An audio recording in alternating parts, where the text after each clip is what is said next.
നമുക്ക് പാടി ദൈവത്തെ ആരാധിക്കാം. ഒറ്റ പ്രാർത്ഥന. ഇനിയും ദൈവമേ, അങ്ങയുടെ അനന്തമായ കൃപയാൽ എന്നെ നയിക്കണമേ. ഇതുവരെയും കരുതി അങ്ങയുടെ അനന്തമായ കാരുണ്യത്തിന് നന്ദി പറയുന്നു.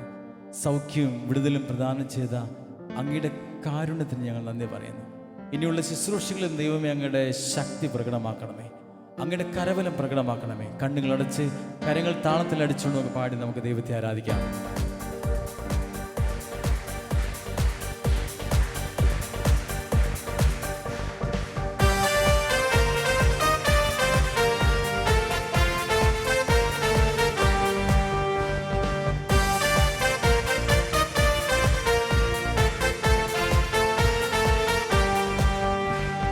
ഇത്രത്തോളം ജയം തന്ന ദൈവത്തിന് സ്തോത്രം, ഇതുവരെ കരുതിയ രക്ഷകന് സ്തോത്രം.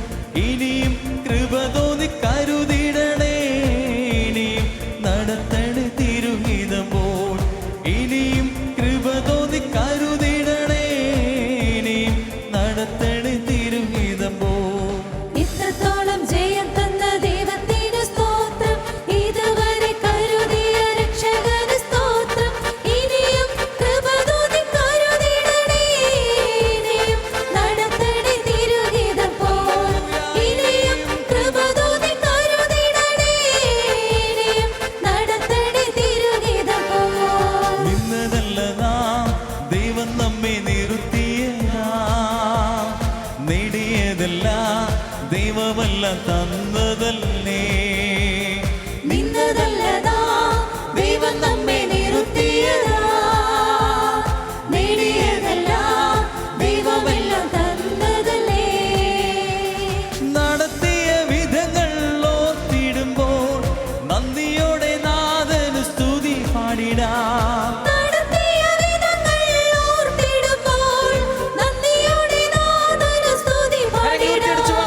ഇത്രത്തോളം ജയം തന്ന ദൈവത്തിന് സ്തോത്രം, ഇതുവരെ കരുതിയ രക്ഷകന് സ്തോത്രം. ഇനിയും കൃപ തോന്നി കരുതിടണേ, ഇനിയും നടത്തണേ തിരുഹിതം പോൽ. ഇനിയും കൃപ തോന്നി കരുതിടണേ, ഇനിയും നടത്തണേ തിരുഹിതം പോൽ. എല്ലാ നന്മകളും തിരുകരങ്ങൾ വിട്ട് സ്തുതിക്കാമോ യേശുവേ.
വെള്ളിക്കരങ്ങൾ താളത്തിലടിച്ചുകൊണ്ട് യേശുവേ മാത്രം മതി, യേശുവേ മാത്രം മതി എനിക്ക്.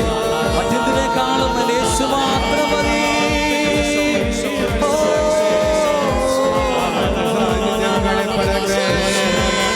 അവന്റെ കൃപ വെളിപ്പെടട്ടെ. പരിശുദ്ധനേ പരിശുദ്ധനേ ഈശോ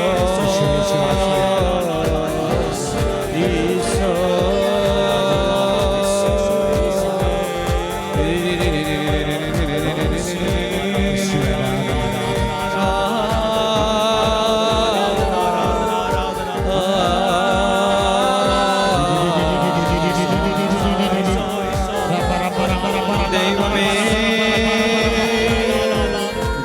കൃപ ചൊരിയണമേ.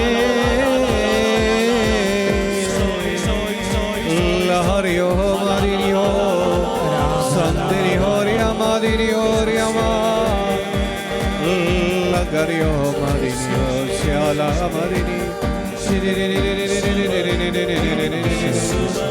ദൈവശക്തി വ്യാപരിക്കട്ടെ.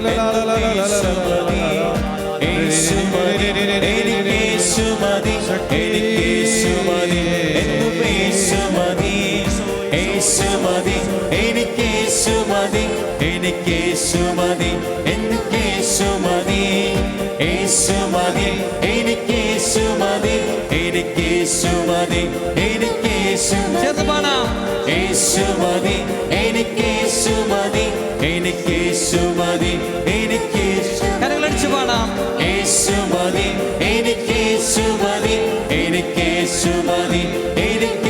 സ്വരമെടുത്ത് പാടാം.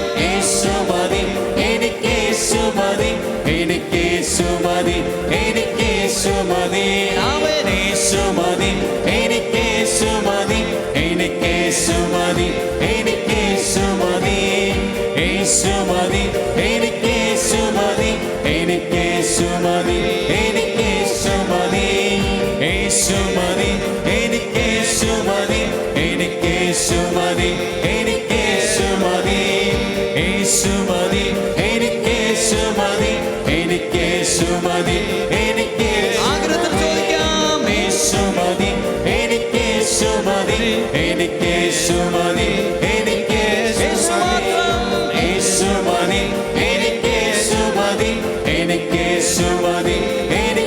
മറ്റെന്തിനേക്കാളും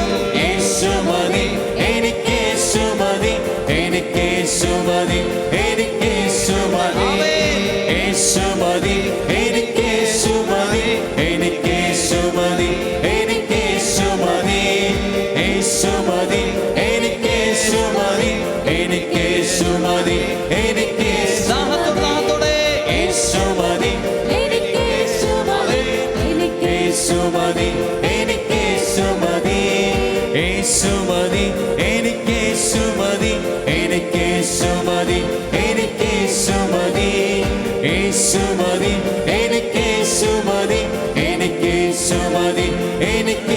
ഈ ആഗ്രഹത്തോടെ ഇരുകരങ്ങൾ ഒരിക്കൽ കൂടി ദൈവകരങ്ങളിൽ സന്നിധിയിലേക്ക് ഉയർത്തിപ്പിടിച്ചുകൊണ്ട് വിളിക്കാം. യേശുവേ, അങ്ങ് മാത്രം മതി എനിക്ക്, അങ്ങ് മാത്രം മതി എൻ്റെ യേശുവേ, എൻ്റെ യേശുവേ,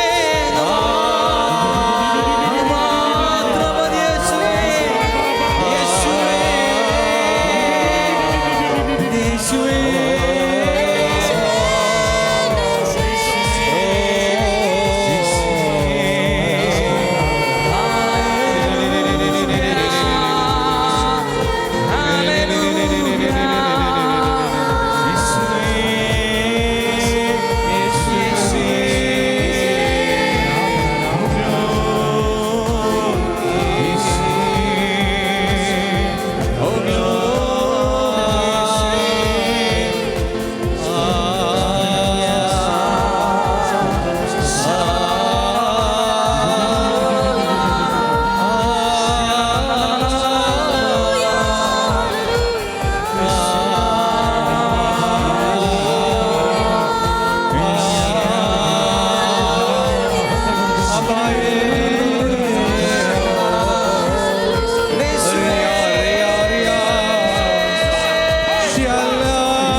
ദൈവശക്തി ഒഴുകട്ടെ.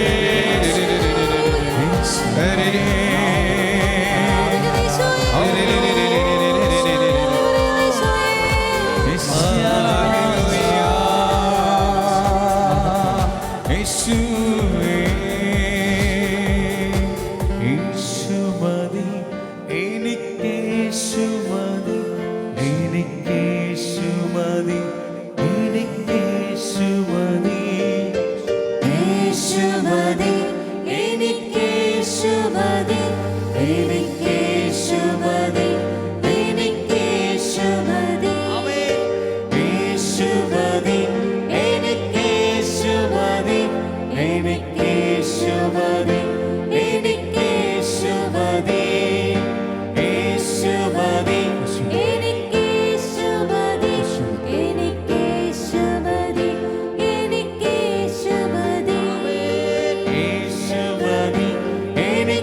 സ്തുതിക്കട്ടെ. അതിനെ തുറന്ന് വായി തുറന്ന് ഒറ്റവിളി യേശുവേ.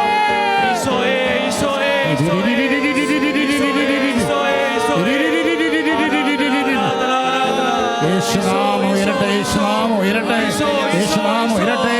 യേശുവിന്റെ നാമത്തില് ഭൂതങ്ങൾ ഞെട്ടി വിറക്കട്ടെ, പാതാള ഗോപുരങ്ങൾ തകർന്നു പോകട്ടെ, അന്ധകാര പീഡകൾ വിട്ടുമാറട്ടെ, രോഗികൾ സൗഖ്യമായി തീരട്ടെ. സ്വർഗ്ഗത്തിലും ഭൂമിയിലും പാതാളത്തിലും മുത്തുകൾ മടക്കുന്ന യേശുനാമത്തില് ഹല ഹല ഹല ഹല ഹല ഹല ഹല ഹല. ആരാധന ആരാധന ആരാധന ആരാധന ആരാധന ആരാധന ആരാധന ആരാധന. കരങ്ങളിൽ ഒറ്റവിളി യേശുവേ.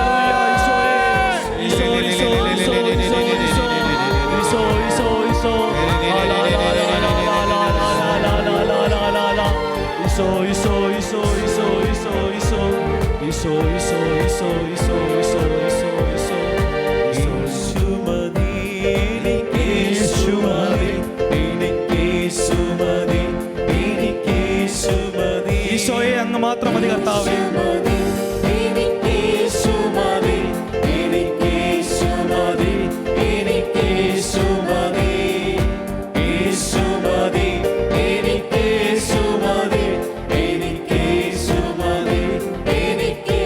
ഈശോയെ മറ്റെന്തിനേക്കാൾ ഉപരിയായിട്ട് അങ്ങ് മാത്രം മതി കർത്താവ് ഞങ്ങൾക്ക്. ഈശോയെ ഞങ്ങൾ ഏറ്റുപറയുന്നു കർത്താവേ.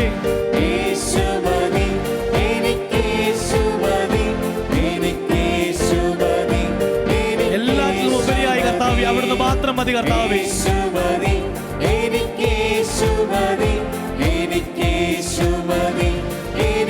ഈശോയെ അങ്ങ് മതിയപ്പ. ഈശോയെ അവിടുന്ന് മതി കർത്താവേ ഞങ്ങൾക്ക്.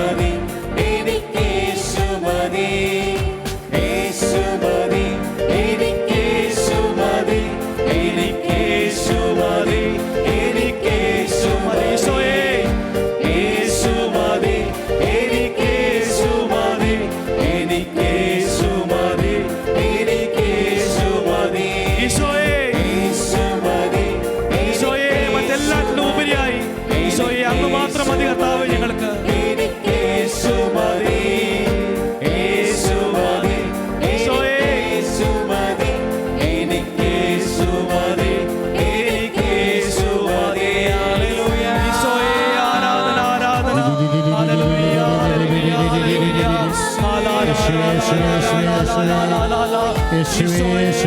ആരാധന ആരാധന ആരാധന ആരാധന ആരാധന ആരാധന ആരാധന ആരാധന ആരാധന ഈശോയെ ആരാധന ആരാധന ആരാധന ഈശോ ഈശോ ഈശോ ഈശോ ആരാധന ആരാധന ഈശോ ഈശോ ഈശോ ഈശോ ആരാധന ഈശോ ഈശോ ഈശോ യേശുമതി എനിക്ക് യേശുമതി എനിക്ക് യേശുമതി എനിക്ക് യേശുമതി യേശുമതി എനിക്ക് യേശുമതി എനിക്ക് യേശുമതി എനിക്ക് യേശുമതി യേശുമതി എനിക്ക് യേശുമതി എനിക്ക് യേശുമതി എനിക്ക് യേശുമതി യേശുമതി എനിക്ക് യേശുമതി എനിക്ക് യേശുമതി എനിക്ക് യേശുമതി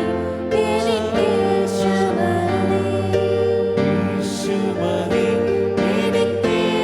യേശുമതി ഈശോയെ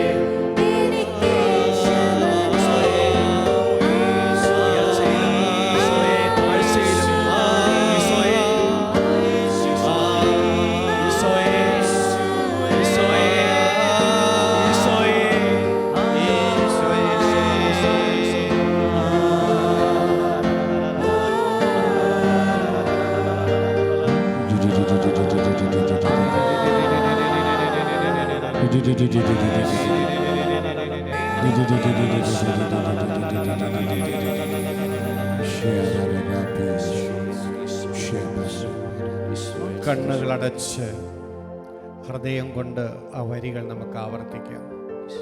കർത്താവേ, എനിക്ക് അങ്ങ് മതി. മറ്റെന്തെല്ലാം നഷ്ടപ്പെട്ടാലും അങ്ങ് എനിക്ക് നഷ്ടപ്പെടരുത്.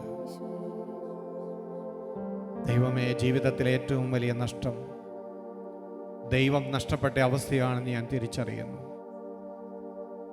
ഇന്നത്തെ ലോകത്തിൻ്റെ ദുരിതങ്ങളുടെ എല്ലാം കാരണം ദൈവത്തെ ലോകത്തിന് നഷ്ടപ്പെട്ടതാണെന്ന് ഞങ്ങൾ തിരിച്ചറിയുന്നു.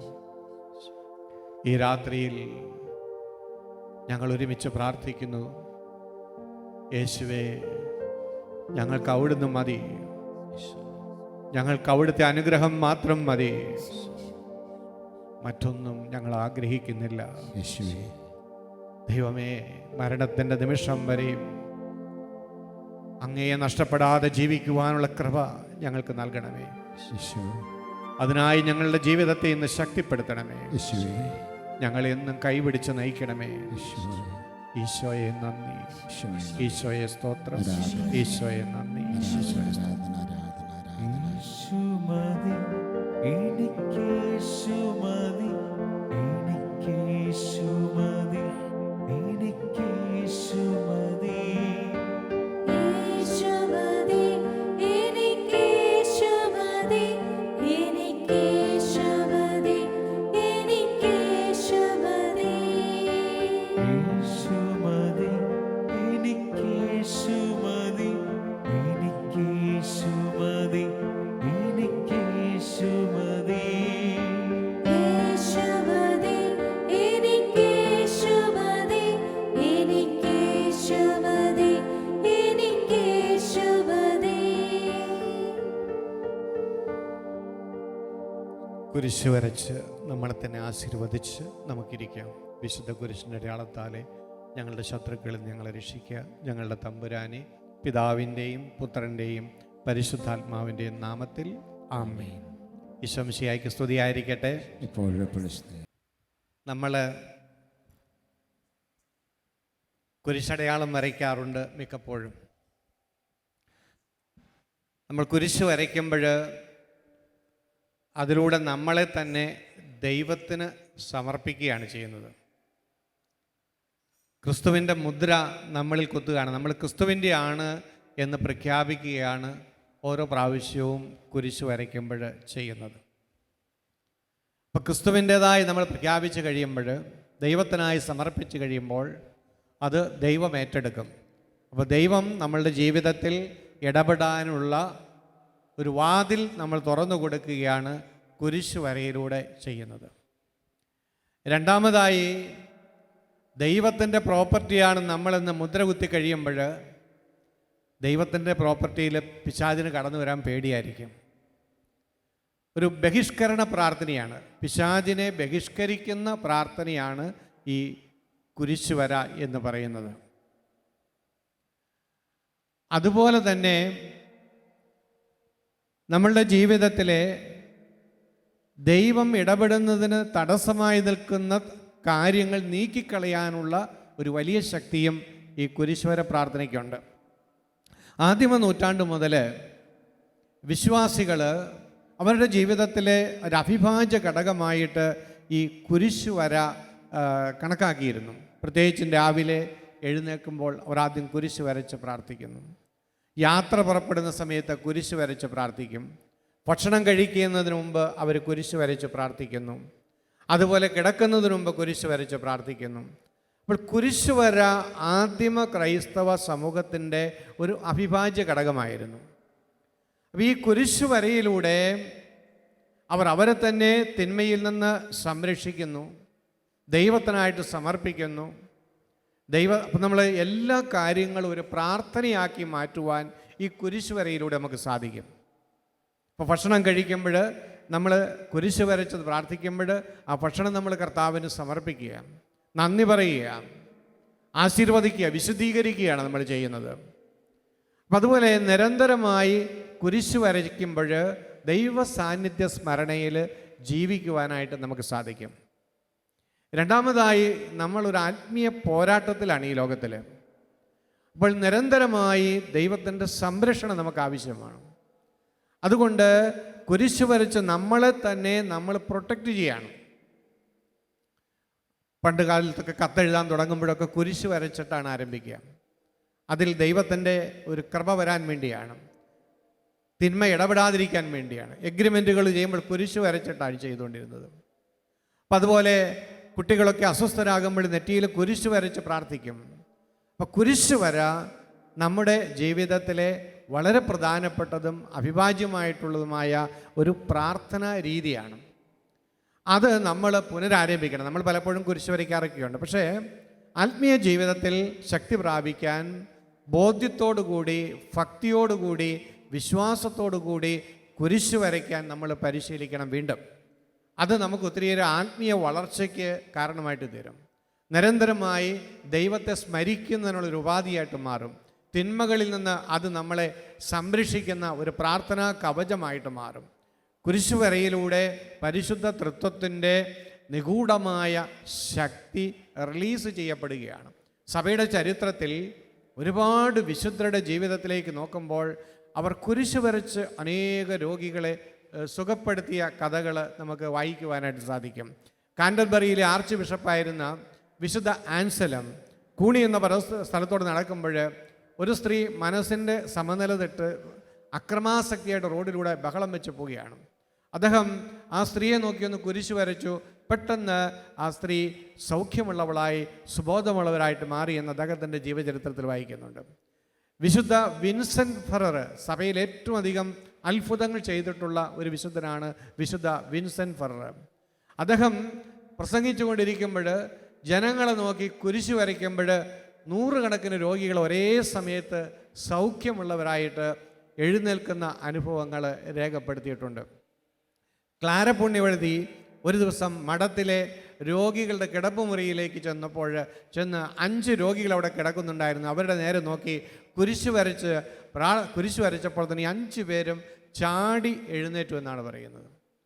അതുപോലെ വിശുദ്ധ ഫ്രാൻസിസ് സേവ്യർ ഇന്ത്യയിലായിരുന്ന സമയത്ത് ഒരിക്കൽ ഒരു കുഷ്ഠരോഗി, ആ കുഷ്ഠരോഗി ഒരുപാട് കഷ്ടപ്പെടുന്നുണ്ട്. ചികിത്സിച്ചിട്ടും പ്രാർത്ഥിച്ചിട്ടും ഒന്നും മാറ്റമൊന്നുമില്ല. അങ്ങനെയിരിക്കെ ഫ്രാൻസിസ് സേവ്യറിൻ്റെ അത്ഭുത സിദ്ധിയെക്കുറിച്ച് അദ്ദേഹം പറഞ്ഞു കേട്ടു. പക്ഷേ പരസ്യമായി ഫ്രാൻസിസ് സേവ്യറിൻ്റെ അടുത്ത് പോകാൻ അദ്ദേഹത്തിൻ്റെ ധൈര്യമില്ല, നാണക്കേട്. കാരണം ശരീരം മുഴുവനും ചീഞ്ഞളിഞ്ഞ അവസ്ഥയാണ്. അദ്ദേഹം വിശ്വസ്തനായ ഒരു മനുഷ്യനെ പറഞ്ഞു വിട്ടു. തൻ്റെ ദയനീയമായ അവസ്ഥ ഫ്രാൻസിസ് സേവ്യറോട് പറഞ്ഞു. അദ്ദേഹം വീട്ടിൽ വന്ന് പ്രാർത്ഥിക്കണമെന്നുള്ള റിക്വസ്റ്റുമായിട്ടാണ് ഈ മനുഷ്യനെ വിട്ടത്. പക്ഷേ എന്തുകൊണ്ടോ തിരക്കുകൊണ്ട് ഫ്രാൻസിസ് സേവ്യർക്ക് അത്രയും ദൂരം യാത്ര ചെയ്ത് ഈ മനുഷ്യൻ്റെ വീട്ടിൽ പോയി പ്രാർത്ഥിക്കാനുള്ള സാവകാശം വന്നില്ലായിരുന്നു. അതുകൊണ്ട് വിശുദ്ധൻ തൻ്റെ ഒരു സഹചരനെ പറഞ്ഞ് ചട്ടപ്പെടുത്തി ഈ കുഷ്ഠരോഗിയുടെ വീട്ടിലേക്ക് വിട്ടു. എന്നിട്ട് അദ്ദേഹത്തോട് ഇങ്ങനെ പറഞ്ഞു, യേശുക്രിസ്തുവിൻ്റെ സുവിശേഷത്തിലും അവൻ്റെ ദൈവത്വത്തിലും നീ വിശ്വസിക്കുന്നുണ്ടോ എന്ന് ചോദിക്കണം. ഉണ്ട് എന്ന് ആണ് ഉത്തരമെങ്കിൽ അവൻ്റെ നേരെ 3 പ്രാവശ്യം കുരിശ് വരയ്ക്കുക. ഇതാണ് അനുചരനോട് പറഞ്ഞു വിട്ടത്. അങ്ങനെ ഈ മനുഷ്യൻ ചെന്നു ഈ കുഷ്ഠരോഗിയോട് ചോദിച്ചു, യേശുക്രിസ്തുവിലും അവൻ്റെ സുവിശേഷത്തിലും നീ വിശ്വസിക്കുന്നുണ്ടോ? ആ മനുഷ്യൻ ഉണ്ട് എന്ന് പറഞ്ഞപ്പോൾ 3 പ്രാവശ്യം ഇങ്ങനെ കുരിശ് വരച്ചു. പെട്ടെന്ന് ഈ കുഷ്ഠരോഗിയുടെ ശരീരത്തിൽ നിന്ന് പരിപൂർണമായിട്ട് കുഷ്ഠം വിട്ടുമാറുകയും ആ ശരീരം ഒരിക്കലും കുഷ്ഠം പിടിക്കാത്ത ഒരു വ്യക്തിയുടേതുപോലെ മാറി എന്ന് വിശുദ്ധ ഫ്രാൻസിസ് സേവ്യറിനെ കുറിച്ചുള്ള ചരിത്ര കഥകളിൽ പറയുന്നുണ്ട്. അപ്പം ഇങ്ങനെ കുരിശ് വരയ്ക്കുന്നതിലൂടെ വലിയ ദൈവകൃപ ആയിരക്കണക്കിന് ആളുകൾ കഴിഞ്ഞ കാലങ്ങളിൽ സ്വീകരിച്ചിട്ടുണ്ട്. അപ്പം ഇതിനെ നമ്മൾ നിസ്സാരമായിട്ട് കാണരുത്. പ്രത്യേകിച്ചും തിന്മ നിറഞ്ഞ ഈ കാലഘട്ടത്തിൽ നമുക്ക് ദൈവത്തോട് ചേർന്ന് ജീവിക്കാനും തിന്മയ്ക്കെതിരെ പോരാടാനുമുള്ള വലിയ ഒരു ആയുധമായി നമ്മൾ ഈ കുരിശ് വരയെ നമ്മൾ കാണണം. ബോധത്തോടുകൂടി നമ്മളത് ചെയ്യുമ്പോഴത് കിട്ടുകയുള്ളൂ. വിശുദ്ധ കോൺസ്റ്റാന്റിനോപ്പിളിലെ പാത്രിയർക്കീസ് ആയിരുന്ന വിശുദ്ധ ജോൺ ക്രിസോസ്റ്റം പഠിപ്പിക്കുന്നത് എങ്ങനെയാണ്? കുരിശടയാളം വരയ്ക്കാതെ ഒരിക്കലും നിങ്ങളുടെ ഭവനം വിട്ടിറങ്ങരുത്. അത് നിങ്ങൾക്കൊരു വടിയും ആയുധവും ആർക്കും കീഴടക്കാനാകാത്ത കോട്ടയും ആയിരിക്കും. ഈ വിധം ശക്തമായ ആയുധം ധരിച്ചിരിക്കുന്നത് കാണുമ്പോൾ മനുഷ്യരോ പിശാചുക്കളോ നിങ്ങളെ ആക്രമിക്കാൻ ധൈര്യപ്പെടുകയില്ല. പൈശാചിക ശക്തികൾക്കെതിരെ പോരാടാനും നീതിയുടെ കിരീടത്തിനായി യുദ്ധം ചെയ്യാനും തയ്യാറായി നിൽക്കുന്ന ഒരു പോരാളിയാണ് നിങ്ങളെന്ന് ഈ അടയാളം നിങ്ങളെ പഠിപ്പിക്കട്ടെ. കുരിശ് എന്താണ് ചെയ്തതെന്ന കാര്യത്തിൽ നിങ്ങൾ അജ്ഞരാണോ? കുരിശ് മരണത്തെ പൂർണ്ണമായും കീഴടക്കുകയും പാപത്തെ തകർക്കുകയും നരകത്തെ ശൂന്യമാക്കുകയും സാത്താനെ ബഹിഷ്കരിക്കുകയും പ്രപഞ്ചത്തെ വീണ്ടെടുക്കുകയും ചെയ്തു. അതിൻ്റെ ശക്തിയെ ഇനിയും നിങ്ങൾ സംശയിക്കേണ്ടതുണ്ടോ? Price the Lord. അപ്പോൾ അതുകൊണ്ട് നമ്മൾ ഈ കുരിശ് വരയെ ഒരു ആത്മീയ ആയുധമായിട്ട് നമ്മൾ കണ്ടതാണ്. നമ്മുടെ മനസ്സിൽ വിദ്വേഷം നിറയുന്നു, ക്ഷമിക്കാൻ പറ്റുന്നില്ല. നമ്മുടെ നെഞ്ചിൽ കുരിശ് വരച്ചുകൊണ്ട് പിതാവിൻ്റെയും പുത്രൻ്റെയും പരിശുദ്ധാത്മാവിൻ്റെ നാമത്തിൽ എൻ്റെ വെറുപ്പ് നിർവീര്യമാകട്ടെ എന്ന് പ്രാർത്ഥിക്കുമ്പോൾ ആ നിമിഷത്തിൽ തന്നെ നമ്മൾ ബലം പിടിച്ച് വെറുപ്പ് മാറ്റാൻ ശ്രമിക്കുന്നതിനേക്കാൾ ഈസിയായി ആ വെറുപ്പ് പോകും. അശുദ്ധമായ ചിന്തകൾ മനസ്സിലേക്ക് കടന്നു വരുമ്പോൾ കുരിശ് വരച്ചുകൊണ്ട് പിതാവിൻ്റെയും പുത്രൻ്റെയും പരിശുദ്ധാത്മാവിൻ്റെയും നാമത്തിൽ അതിനെ നിർവീര്യമാക്കാനായിട്ട് നമുക്ക് സാധിക്കും. രോഗമുള്ള ശരീരഭാഗങ്ങളിൽ പിതാവിൻ്റെയും പുത്രൻ്റെയും പരിശുദ്ധാത്മാവിൻ്റെയും നാമത്തിൽ കുരിശ് വരച്ച് നമ്മൾ പ്രാർത്ഥിക്കുമ്പോൾ ദൈവത്തിൻ്റെ കൃപ അവിടേക്ക് കടന്നു വരുന്നുണ്ടാകും. നമ്മുടെ കുഞ്ഞുങ്ങൾ കാരണമില്ലാതെ അസ്വസ്ഥമാകുമ്പോൾ അവരുടെ നെറ്റിയിൽ കുരിശ് വരച്ചുകൊണ്ട് പ്രാർത്ഥിക്കുമ്പോൾ തിന്മയുടെ ഉപദ്രവങ്ങൾ വിട്ടുപോകും. അപ്പോൾ കുരിശ് വര നമ്മളുടെ അനുദിന ജീവിതത്തിൽ ഒരു വലിയ ശക്തിയുള്ള ഒരു ആയുധമായിട്ട് നമ്മൾ തിരിച്ചറിയണം. നമ്മളത് പ്രാർത്ഥിച്ച് അതിൻ്റെ അനുഗ്രഹം നമ്മൾ സ്വന്തമാക്കണം. നമുക്കൊരു നിമിഷം കണ്ണുകളടയ്ക്കാം. കണ്ണുകളടച്ച് നമുക്ക് പ്രാർത്ഥിക്കാം. നമ്മുടെ നെറ്റിയിൽ കുരിശ് വരച്ചുകൊണ്ട് പ്രാർത്ഥിക്കാം. വിശുദ്ധ കുരിശിൻ്റെ അടയാളത്താലെ ഞാൻ എന്നെയും എൻ്റെ ജീവിതത്തെയും ദൈവത്തിന് ഈ രാത്രിയിൽ സമർപ്പിക്കുന്നു. പിതാവിൻ്റെയും പുത്രൻ്റെയും പരിശുദ്ധാത്മാവിൻ്റെയും നാമത്തിൽ എൻ്റെ അസ്വസ്ഥതകൾ വിട്ടുപോകട്ടെ. നമുക്ക് ഒരുമിച്ച് പറയാം. പിതാവിൻ്റെയും പുത്രൻ്റെയും പരിശുദ്ധാത്മാവിൻ്റെയും നാമത്തിൽ എൻ്റെ ജീവിതത്തിലെ അസ്വസ്ഥതകൾ വിട്ടുപോകട്ടെ. വീണ്ടും നമുക്ക് കുരിശ് വരയ്ക്കാം ബോധ്യത്തോടു കൂടി.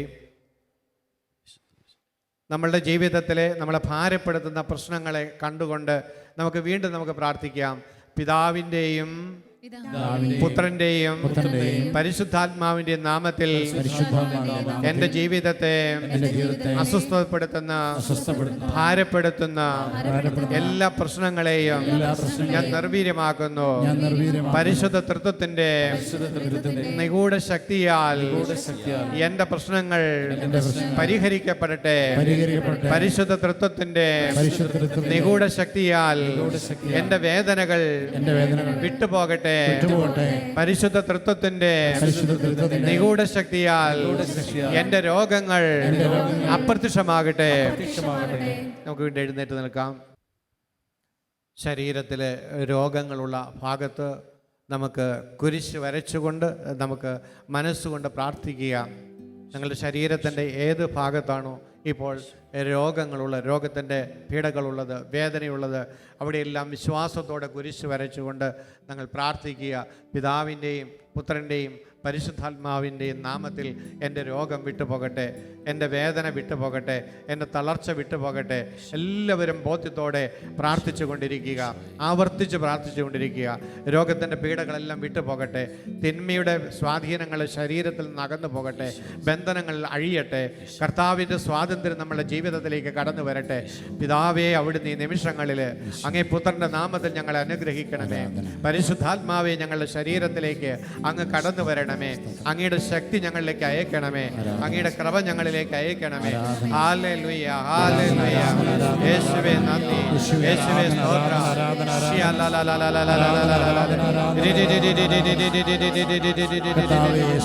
യേശുവിന്റെ നാമത്തിൽ ശാരീരികമായ രോഗങ്ങൾ വിട്ടുപോകട്ടെ. അവന്റെ നാമത്തിൽ ബന്ധനങ്ങൾ അഴിഞ്ഞു പോകട്ടെ. തളർന്ന ശരീരം ബലം പ്രാപിക്കട്ടെ. മുറിവുകൾ ഉണങ്ങട്ടെ, മുറിവുകൾ ഉണങ്ങട്ടെ. തളർച്ചകൾ വിട്ടുപോകട്ടെ. അസ്ഥികൾ ബലം പ്രാപിക്കട്ടെ. കർത്താവേ, നിന്റെ ശക്തി ഒഴുകട്ടെ, ഈ സമൂഹത്തിൽ ഒഴുകട്ടെ. രോഗത്തിന്റെ വേദന വിട്ടുപോകട്ടെ. Hallelujah, hallelujah, hallelujah, hallelujah. യേശുവേ നന്ദി, യേശുവേ ആരാധന, യേശുവേ സ്തോത്രം, യേശുവേ മഹത്വം. Hallelujah, hallelujah, hallelujah, hallelujah, hallelujah. യേശുവേ, യേശുവേ, യേശുവേ. കർത്താവേ, നിന്റെ മക്കളെ അനുഗ്രഹിക്കണമേ. ഇപ്പോൾ തന്നെ ഈ തൊടണമേ. നിന്റെ തൃത്വത്തിന്റെ ശക്തി അയക്കണമേ. രോഗപീഠകൾ വിട്ടുപോകട്ടെ. ഹല്ലേലൂയ. ഹല്ലേലൂയ. വിശ്വാസത്തോടെ ആരാധന. വിശ്വാസത്തോടെ ഹല്ലേലൂയ. സ്തുതിച്ച് പ്രാർത്ഥിക്കുക. ആരാധന.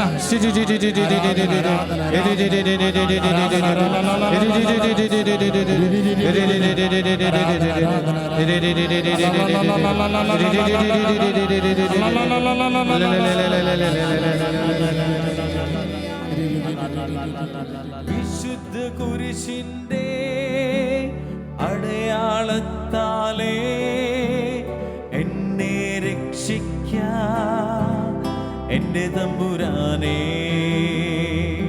വിശുദ്ധ കുരിശിന്റെ അടയാളത്താലേ എന്നെ രക്ഷിക്കാം എന്റെ തമ്പുരാനേ. ബോധ്യത്തോടെ എല്ലാവരും ചേർന്ന് വിശുദ്ധ കുരിശിന്റെ അടയാളത്താലേ എന്നെ രക്ഷിക്കാം എന്റെ തമ്പുരാനേ. എല്ലാ രോഗാവസ്ഥകളും സമർപ്പിച്ചുകൊണ്ട് വിശുദ്ധ കുരിശിന്റെ അടയാളത്താലേ എന്നെ രക്ഷിക്കാം എന്റെ തമ്പുരാനേ. ഒരിക്കൽ കൂടി ഹല്ലേലൂയ.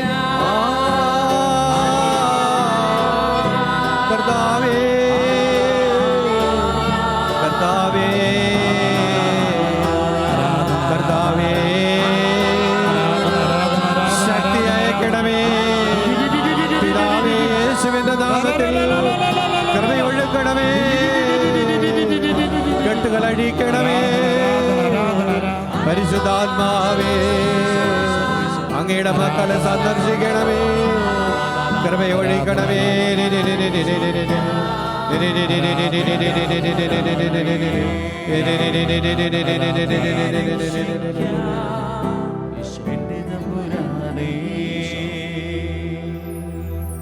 ഈ സമയത്ത് നിങ്ങളുടെ ശരീരത്തിൽ നിന്ന് വേദനകളോ അസ്വസ്ഥതകളോ വിട്ടുപോയി എന്ന് ബോധ്യമുള്ളവരെ കരങ്ങൾ പൊക്കി കർത്താവിനെ സ്തുതിക്കുക.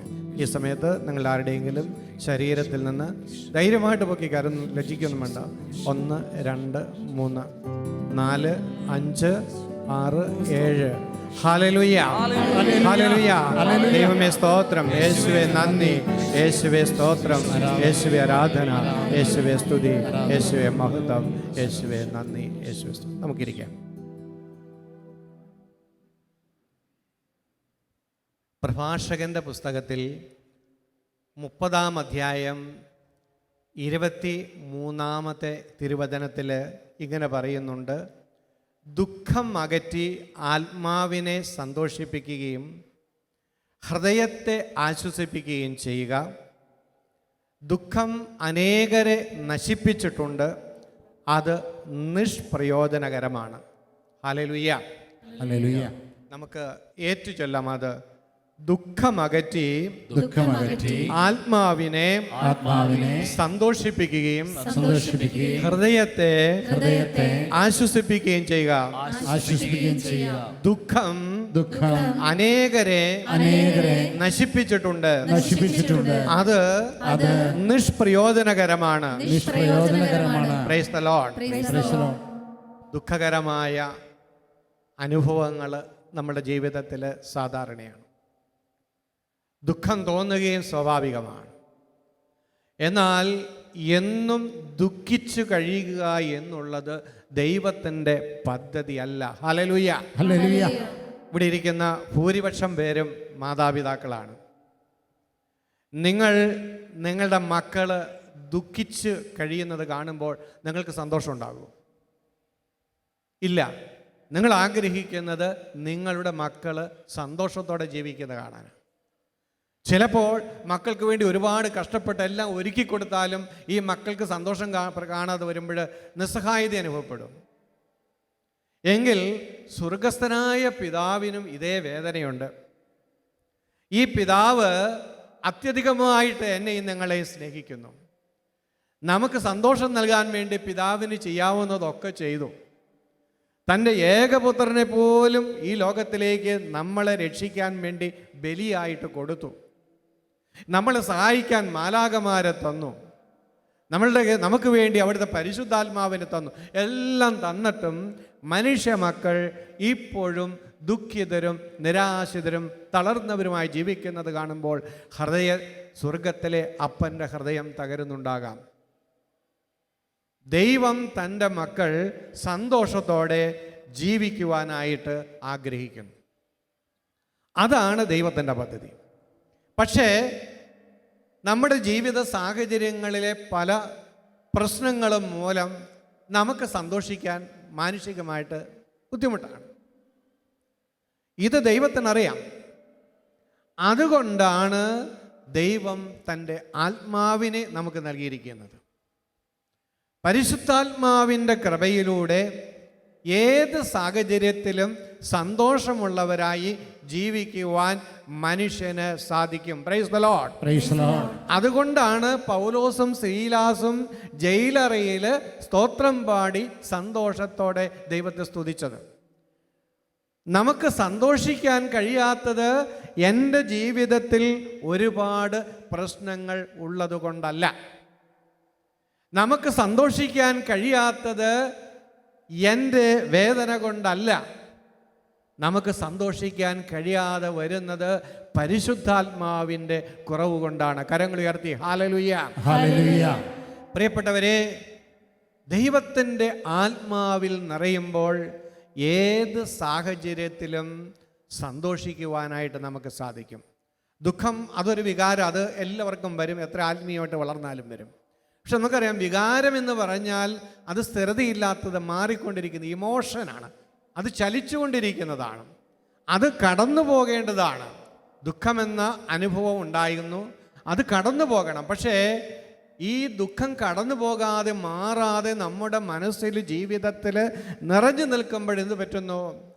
ദുഃഖം നമ്മുടെ ജീവിതത്തെക്കുറിച്ചുള്ള ദൈവത്തിൻ്റെ പദ്ധതിയെ തകർത്ത് കളയാണ്. എപ്പോഴും ദുഃഖിച്ചു കൊണ്ടിരിക്കുന്നവർക്ക് ദൈവ സാന്നിധ്യ സ്മരണ നഷ്ടപ്പെട്ടു പോകും. ദൈവ സാന്നിധ്യം അനുഭവിക്കാൻ പറ്റുകയില്ല. എപ്പോഴും ദുഃഖിച്ചു കൊണ്ടിരിക്കുന്നവർക്ക് ജീവിതത്തിൽ സന്തോഷിക്കാനുള്ള സാഹചര്യങ്ങളൊക്കെ കിട്ടിയാലും സന്തോഷിക്കാൻ പറ്റുകയില്ല. എപ്പോഴും ദുഃഖിച്ചു കൊണ്ടിരിക്കുന്നവരുടെ ജീവിതത്തിൽ ആത്മവിശ്വാസം കെട്ടുപോകും, പ്രത്യാശയില്ലാതായി പോകും. എപ്പോഴും ദുഃഖിച്ചു കൊണ്ടിരിക്കുമ്പോൾ ജീവിതം ഭൂതകാലത്തിൽ തളയ്ക്കപ്പെടുകയാണ്. ജീവിതം എന്ന് പറയുന്നത് വർത്തമാനകാലമാണ്. ഈ വർത്തമാനകാലത്തിലേക്ക് മനസ്സിന് കടന്നു വരാൻ പറ്റുന്നില്ല. കഴിഞ്ഞ കാലങ്ങളിൽ കുടുങ്ങിക്കിടക്കുന്നത് കൊണ്ട് നമ്മുടെ ജീവിതം ഫലദായകമല്ലാതായിത്തീരും. നമ്മൾ ദുർബലരായിത്തീരും. ദൈവം നമുക്ക് തരുന്ന അവസരങ്ങൾ ഉപയോഗിക്കാൻ പറ്റാതെ വരും. ദൈവം നമുക്ക് തന്നിരിക്കുന്ന കഴിവുകൾ ഇന്നത്തെ ജീവിതത്തിൽ ഉപയോഗിക്കാൻ പറ്റാതെ വരും. ദുഃഖം നമ്മളെ ജയിലിൽ ഇടുന്നത് പോലെയാണ്. അതുകൊണ്ട് ദുഃഖത്തിൻ്റെ തടവറയിൽ നിന്ന് പുറത്ത് കടന്നാലേ നമുക്ക് സന്തോഷിക്കാൻ സാധിക്കുകയുള്ളൂ. ദൈവമക്കളെ പോലെ ജീവിക്കുവാനായിട്ട് നമുക്ക് സാധിക്കുകയുള്ളൂ. ഇത് ഏതെങ്കിലും മേഖലകളിൽ നമ്മളുടെ മനസ്സിപ്പോഴും കെട്ടപ്പെട്ടാ കിടക്കുന്നതെങ്കിൽ അവിടെ നിന്ന് ഒരു വിമോചനം നമുക്ക് ആവശ്യമാണ്. ഈ രാത്രിയിൽ നമ്മളത് പ്രാർത്ഥിച്ച് വാങ്ങണം. ചിലരൊക്കെ ഓർത്തോർത്ത് ഇങ്ങനെ സങ്കടപ്പെട്ടുകൊണ്ടിരിക്കും. ചില കാര്യങ്ങൾ എപ്പോഴും ഇങ്ങനെ ഓർക്കും. പ്രാർത്ഥിക്കുമ്പോഴൊക്കെ കർത്താവിന് സമർപ്പിക്കുമെങ്കിലും പിന്നെയും അതോർത്ത് സങ്കടപ്പെട്ടുകൊണ്ടിരിക്കും. കഴിഞ്ഞ മാസത്തെ ഷാലോം മാസികയിൽ ഞാൻ എനിക്കിഷ്ടപ്പെട്ട ഒരു ലേഖനം വായിച്ചു. അതിതാണ്, നേർച്ചപ്പെട്ടിയിൽ ഇട്ടതിനെ ഓർത്ത് ദുഃഖിക്കുന്നവർ. അതാണ് ആ ലേഖനത്തിൻ്റെ തലക്കെട്ട്. നേർച്ചപ്പെട്ടിയിൽ ഇട്ടതിനെ ഓർത്ത് വിഷമിക്കുന്നവർ. അപ്പോൾ എന്താണെന്ന് എനിക്ക് മനസ്സിലായി. നേർച്ചപ്പെട്ടിയിൽ ഇട്ടതിനെ ഓർത്ത് വിഷമിക്കുന്നവർ. കാര്യം ഇതാണ്, ഒരു സഹോദരി തൻ്റെ സ്കൂട്ടറിൽ ഓഫീസിലേക്ക് വരികയാണ്. ഏതാനും മാസങ്ങൾക്ക് മുമ്പാണ് പെട്ടെന്ന് റോഡിലൊക്കെ ഒരു കുണ്ടും കുഴിയും ചെളിയൊക്കെയാണ്.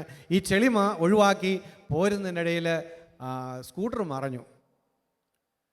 അവളുടെ ശരീരത്തിൽ ചെറിയ മുറിവുകളുണ്ടായി, വസ്ത്രം മുഴുവനും നനഞ്ഞു, സ്കൂട്ടറിനും ചെറിയ കേടുപാടുകളുണ്ടായി.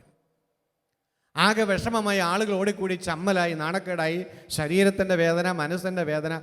അപ്പോൾ 1-ാം തീയതിയാണ്, മാസത്തിലെ ആദ്യ ദിവസം. ദൈവമേ, 1-ാം തീയതി തുടക്കം ഇങ്ങനെ ആയല്ലോ എന്നൊക്കെ ഓർത്ത് അവൾ അസ്വസ്ഥതയായി. പെട്ടെന്ന് ആ സഹോദരി ഓർത്തു, ഇന്ന് ആദ്യ വെള്ളിയാഴ്ചയാണ്, ഷാലോമിൽ നൈറ്റ് വിജിൽ നടക്കുന്ന ദിവസമാണല്ലോ എന്ന്. അവൾ എന്ത് ചെയ്തു? തൻ്റെ വേദനകളും തൻ്റെ അസ്വസ്ഥതയും മുഴുവനും ആ നൈറ്റ് വിജിലിൽ പങ്കെടുക്കുന്നവരുടെ ആവശ്യങ്ങൾക്ക് വേണ്ടി കാഴ്ചവെച്ച് പ്രാർത്ഥിച്ചു. അപ്പം മനസ്സിനൊരു ആശ്വാസമായി. പക്ഷേ ഓഫീസിൽ വന്ന് ഇത്തിരി നേരം കഴിഞ്ഞപ്പോഴത്തേക്ക് പിന്നെയും സങ്കടമായി. എന്നാലും വീണല്ലോ, ദൈവമേ വണ്ടിക്ക് കേടായല്ലോ, ഇനി അതിന് പൈസ വേണമല്ലോ, പിന്നെയും ഇങ്ങനെ ചിന്തിക്കാൻ തുടങ്ങി. അങ്ങനെ ചിന്തിച്ചു കൊണ്ടിരുന്നപ്പോൾ ദൈവത്തിൻ്റെ ആത്മാവ് ആ മകൾക്ക് കൊടുത്ത ഒരു വെളിപാട് ഇതാണ്: നീ പള്ളിയിൽ പോയി നേർച്ചയിടുന്നു, 10 രൂപയും 50 രൂപയും 100 രൂപയൊക്കെ നേർച്ചയിടാം. നേർച്ചയിട്ടിട്ട് പിന്നെ കുറേ കഴിയുമ്പോൾ ദൈവമേ ആ 100 രൂപ ഉണ്ടായത് പാല് മേടിക്കായിരുന്നല്ലോ എന്നോർത്ത് സങ്കടപ്പെടുവോ നീ? ഇല്ല. അപ്പം എങ്കിൽ നിൻ്റെ വേദനകൾ നീ ദൈവത്തിനായി കാഴ്ചവെച്ചെങ്കിൽ പിന്നെ നീ നേർച്ചപ്പെട്ടിയിലിട്ടതുപോലെയാണ്. പിന്നെ നീ അതിനെ ഓർത്ത് സങ്കടപ്പെടാൻ പാടില്ല. അങ്ങനെ ദൈവം ആ മകളെ ആശ്വസിപ്പിക്കുകയാണ്. നീ സമർപ്പിച്ച വേദനകൾ ദൈവം സ്വീകരിക്കുകയും അത് ദൈവരാജ്യത്തിൻ്റെ നന്മയ്ക്കായി ഉപയോഗിക്കുകയും ചെയ്യുമ്പോൾ നിൻ്റെ ജീവിതം സമയത്തിൻ്റെ തികവിൽ അനുഗ്രഹിക്കപ്പെടും. അതുകൊണ്ട് വീണതിനെ ഓർത്ത് നീ ഭാരപ്പെട്ടുകൊണ്ടിരിക്കരുത്. അപ്പോൾ ജീവിതത്തിൽ ഉണ്ടാകുന്ന വിഷമങ്ങൾ കർത്താവിന് സമർപ്പിച്ചാലും പിന്നെയും പിന്നെയും ഓർത്തോർത്ത് ദുഃഖിക്കുന്ന ശീലത്തിൽ നിന്ന് നമ്മൾ സ്വതന്ത്രരാകണം. അതുപോലെ വേറെ ചിലരുടെ പ്രശ്നങ്ങൾ, അവരുടെ കഴിഞ്ഞ കാലത്തുണ്ടായ ചില പാകപ്പിഴകൾ, ചില തെറ്റുകൾ, അവയൊക്കെ പശ്ചാത്തപിച്ചു ദൈവത്തിൻ്റെ മുമ്പിൽ ഏറ്റുപറഞ്ഞു. ദൈവം പോലും മറന്നു. പക്ഷേ വീണ്ടും വീണ്ടും ഇടയ്ക്കിടയ്ക്കൊക്കെ എൻ്റെ ജീവിതത്തിൽ അങ്ങനെയൊക്കെ സംഭവിച്ചല്ലോ, എന്നാലും അങ്ങനെയൊക്കെ സംഭവിച്ചല്ലോ, ഇങ്ങനെ ഇടയ്ക്കിടയ്ക്ക് ഓർത്തോർത്ത് ദുഃഖിച്ചുകൊണ്ടിരിക്കുന്ന അനുഭവങ്ങൾ ചിലരുടെ ജീവിതത്തിൽ ഒരു തടസ്സമായിട്ടെടുക്കും. അവർക്ക് സന്തോഷിക്കാൻ പറ്റുകയില്ല. തിരുവചനം എന്താണ് പറയുന്നത്? നാം പാപങ്ങൾ ഏറ്റുപറയുന്നെങ്കിൽ അവൻ വിശ്വസ്തനും നീതിമാനുമാകിയാൽ പാപങ്ങൾ ക്ഷമിക്കുകയും എല്ലാ അനീതികളിൽ നിന്നും നമ്മെ വിശുദ്ധീകരിക്കുകയും ചെയ്യും. അത് നമ്മൾ വിശ്വസിക്കണം. വീണ്ടും വീണ്ടും നമ്മുടെ കഴിഞ്ഞകാല പാപത്തെ ഓർത്തുകൊണ്ടിരിക്കുന്നത് സാത്താൻ്റെ ടെക്നിക്കാണ്. അത് നമ്മളെ ആത്മീയമായിട്ട് തകർത്ത് കളയും. ദൈവത്തിൻ്റെ മുമ്പിൽ കൊടുത്തതിനെ പിന്നെ നമ്മൾ തിരിച്ച് കൊണ്ടുവരരുത്, അത് നന്മയാണെങ്കിലും തിന്മയാണെങ്കിലും. ദാവീദ് രാജാവിൻ്റെ ജീവിതത്തിൽ ഒരു സംഭവം ഉണ്ടായി. ദാവീദിന് ബേത്ശബായിലുണ്ടായ കുഞ്ഞ് രോഗം പിടിപെട്ട് മരിക്കാറായി. ദാവീദ് ആ കുഞ്ഞിൻ്റെ രോഗം മാറുന്നതിന് വേണ്ടി, കർത്താവിൻ്റെ കരുണ ലഭിക്കുന്നതിന് വേണ്ടി തറയിൽ കിടന്ന് രാത്രിയും പകലും നിലവിളിച്ച് പ്രാർത്ഥിക്കാൻ തുടങ്ങി. രാജാവിൻ്റെ സേവകർ വന്ന് ഭക്ഷണം കഴിക്കാൻ വിളിച്ചിട്ട് ഭക്ഷണം കഴിക്കാനൊന്നും വന്നില്ല, വിളി കേട്ടില്ല.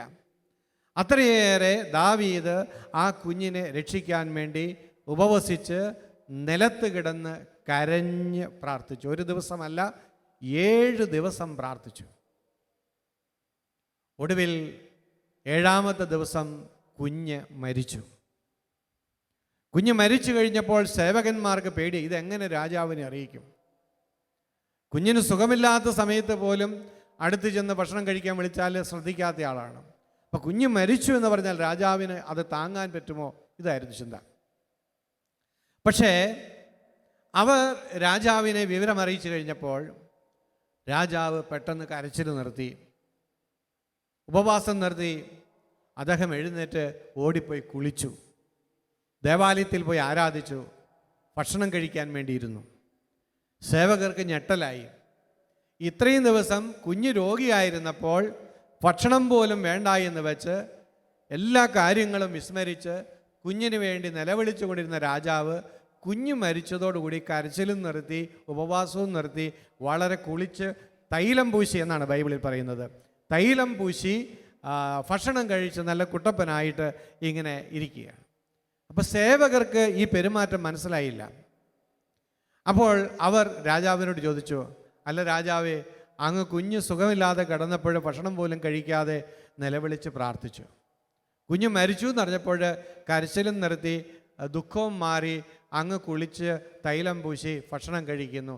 എന്താ ഇതിൻ്റെ അർത്ഥം?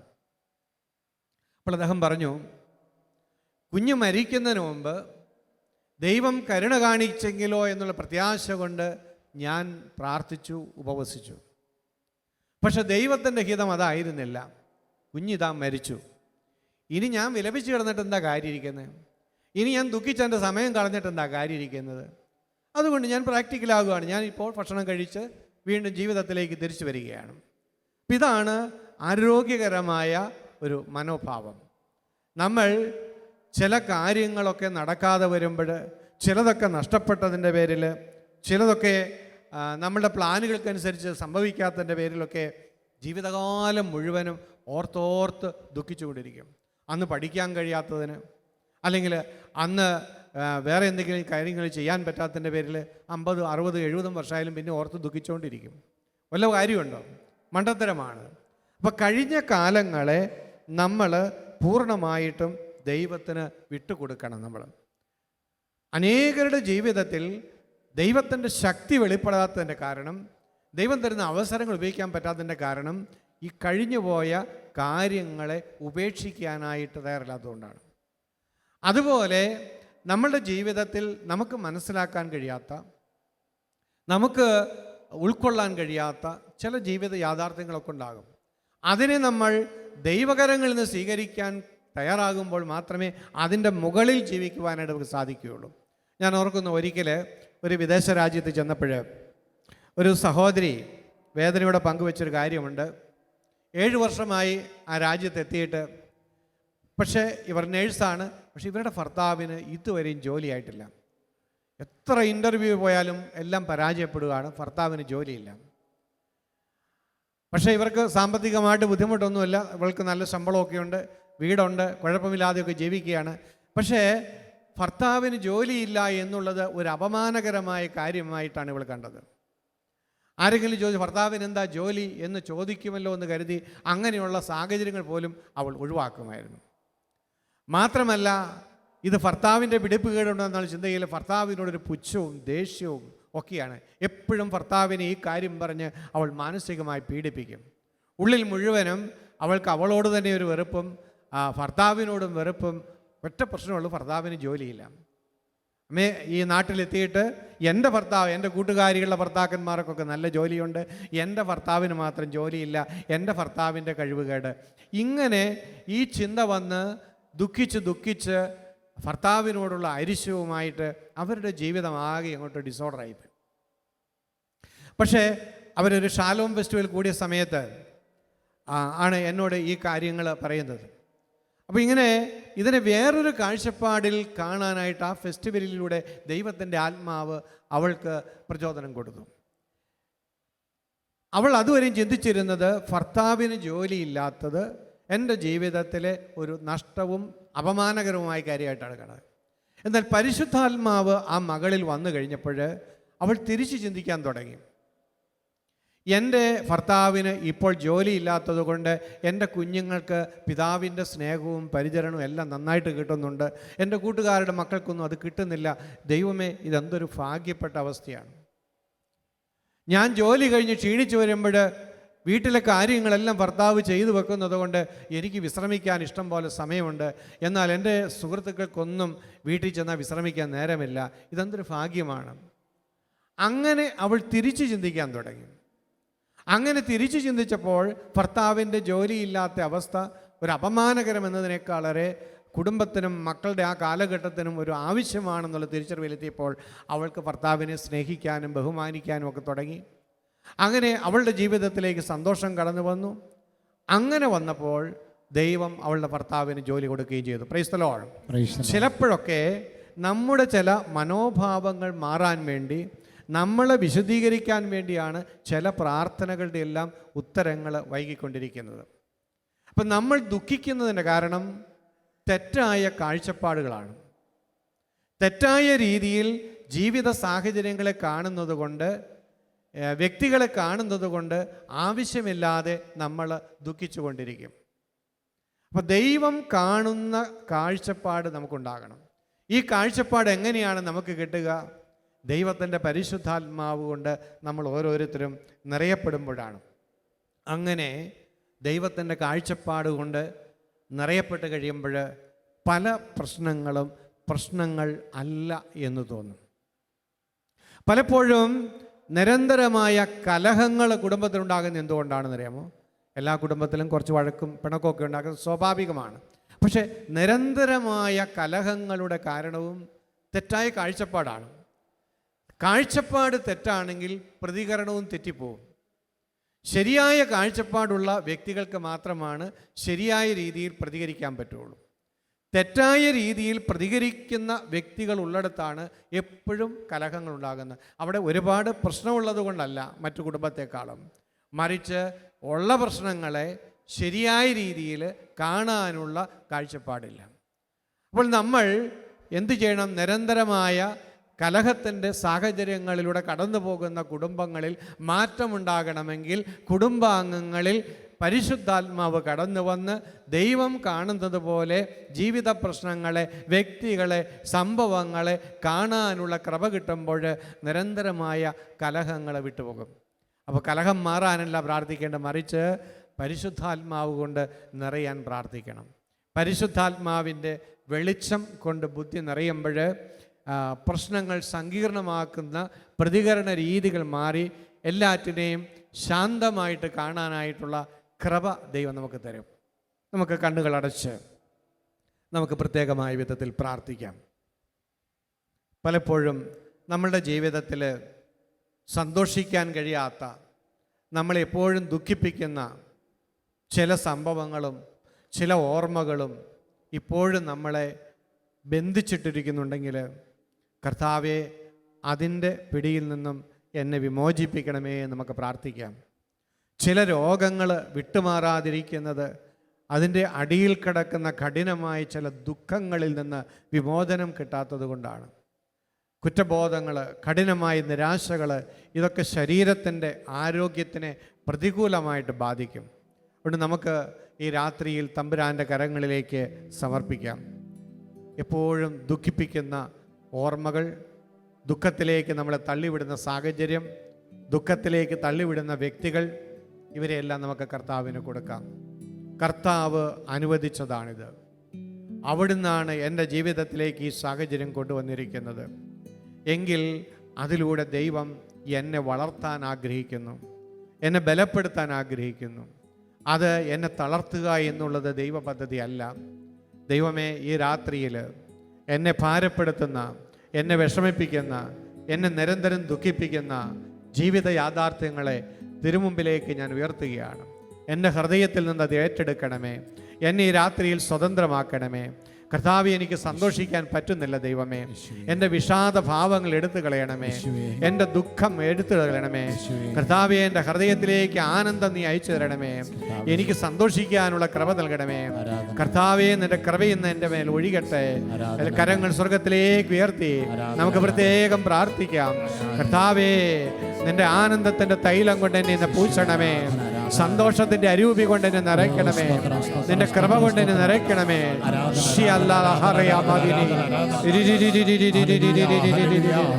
യേശുവേ ആരാധന, യേശുവേ ആരാധന, യേശുവേ സ്തോത്രം, യേശുവേ നന്ദി.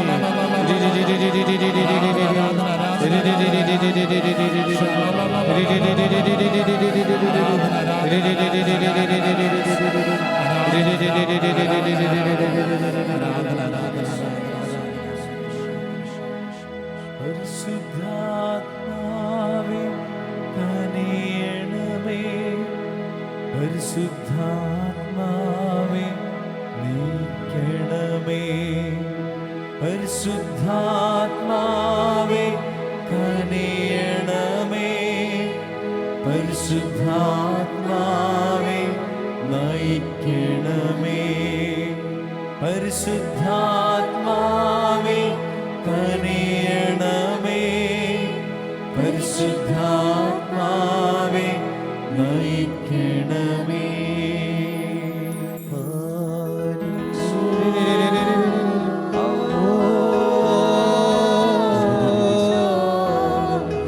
ആനന്ദത്തിന്റെ ആത്മാവേ വീശണമേ. സന്തോഷത്തിന്റെ അരൂപിയെ ഞങ്ങളിൽ നിറയണമേ. ദുഃഖം അകറ്റണമേ. ആശ്വാസപ്രദനായ പരിശുദ്ധാത്മാവേ ആശ്വാസം നൽകണമേ. പരിശുദ്ധനായവനേ ആരാധന, ആരാധന.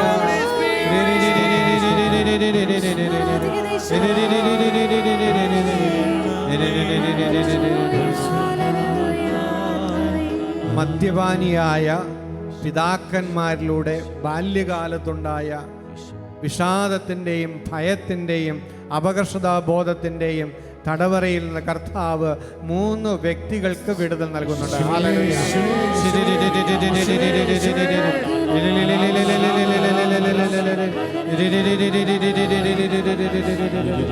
ആത്മഹത്യാ പ്രവണതയിൽ നിന്ന് ഒരാൾക്ക് വിമോചനം നൽകുന്നു.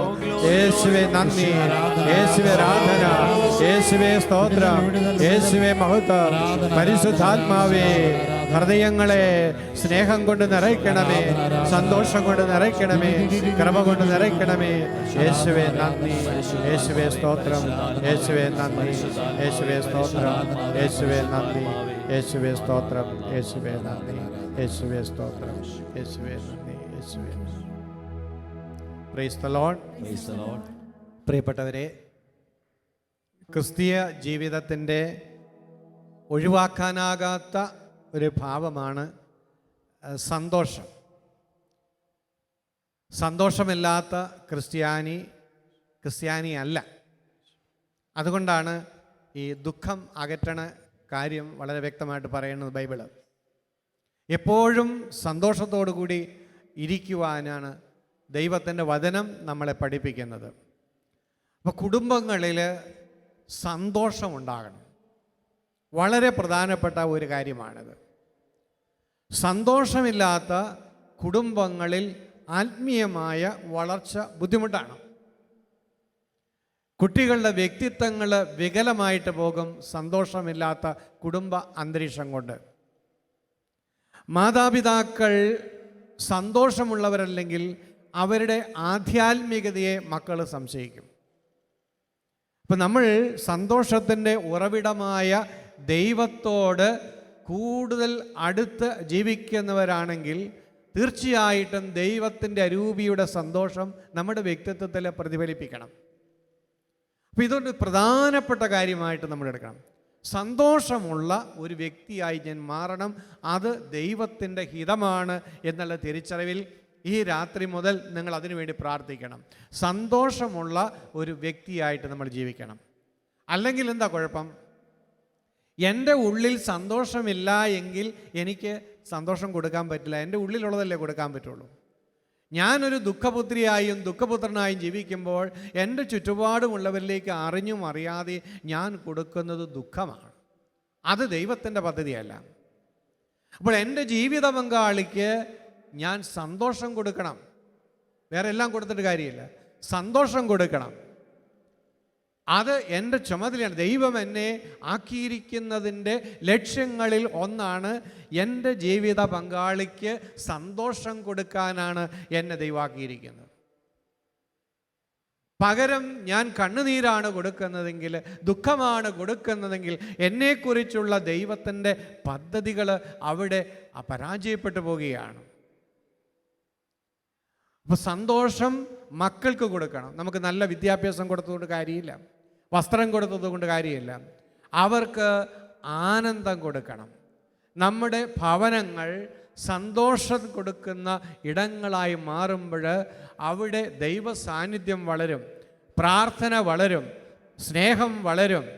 എന്നാൽ സന്തോഷമില്ലാത്ത സാഹചര്യങ്ങളിലെല്ലാം ഇതിന് വിരുദ്ധമായ അരൂപികളായിരിക്കും വളരുക. അപ്പം അതുകൊണ്ട് ക്രൈസ്തവ ജീവിതത്തിൽ നമ്മൾ പ്രാർത്ഥിച്ചതുകൊണ്ട് മാത്രം കാര്യമില്ല.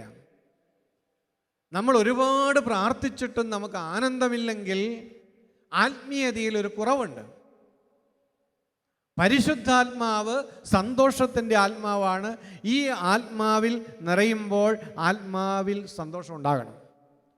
ദുഃഖമൊക്കെ തോന്നും, ഇടയ്ക്ക് വേദനയൊക്കെ തോന്നും, അതൊക്കെ ശരിയാണ്. പക്ഷേ ഇതൊന്നും എന്നെയും നിങ്ങളെയും കീഴ്പ്പെടുത്താൻ ശക്തിയുള്ളതായി തീരുകയില്ല. അപ്പോൾ നമ്മൾ ആത്മീയമായി ശക്തരായിട്ട് മാറണം. ആ വളർച്ച സന്തോഷത്തിലൂടെ നമ്മുടെ കുടുംബാംഗങ്ങളിൽ വെളിപ്പെടുത്തി കൊടുക്കണം.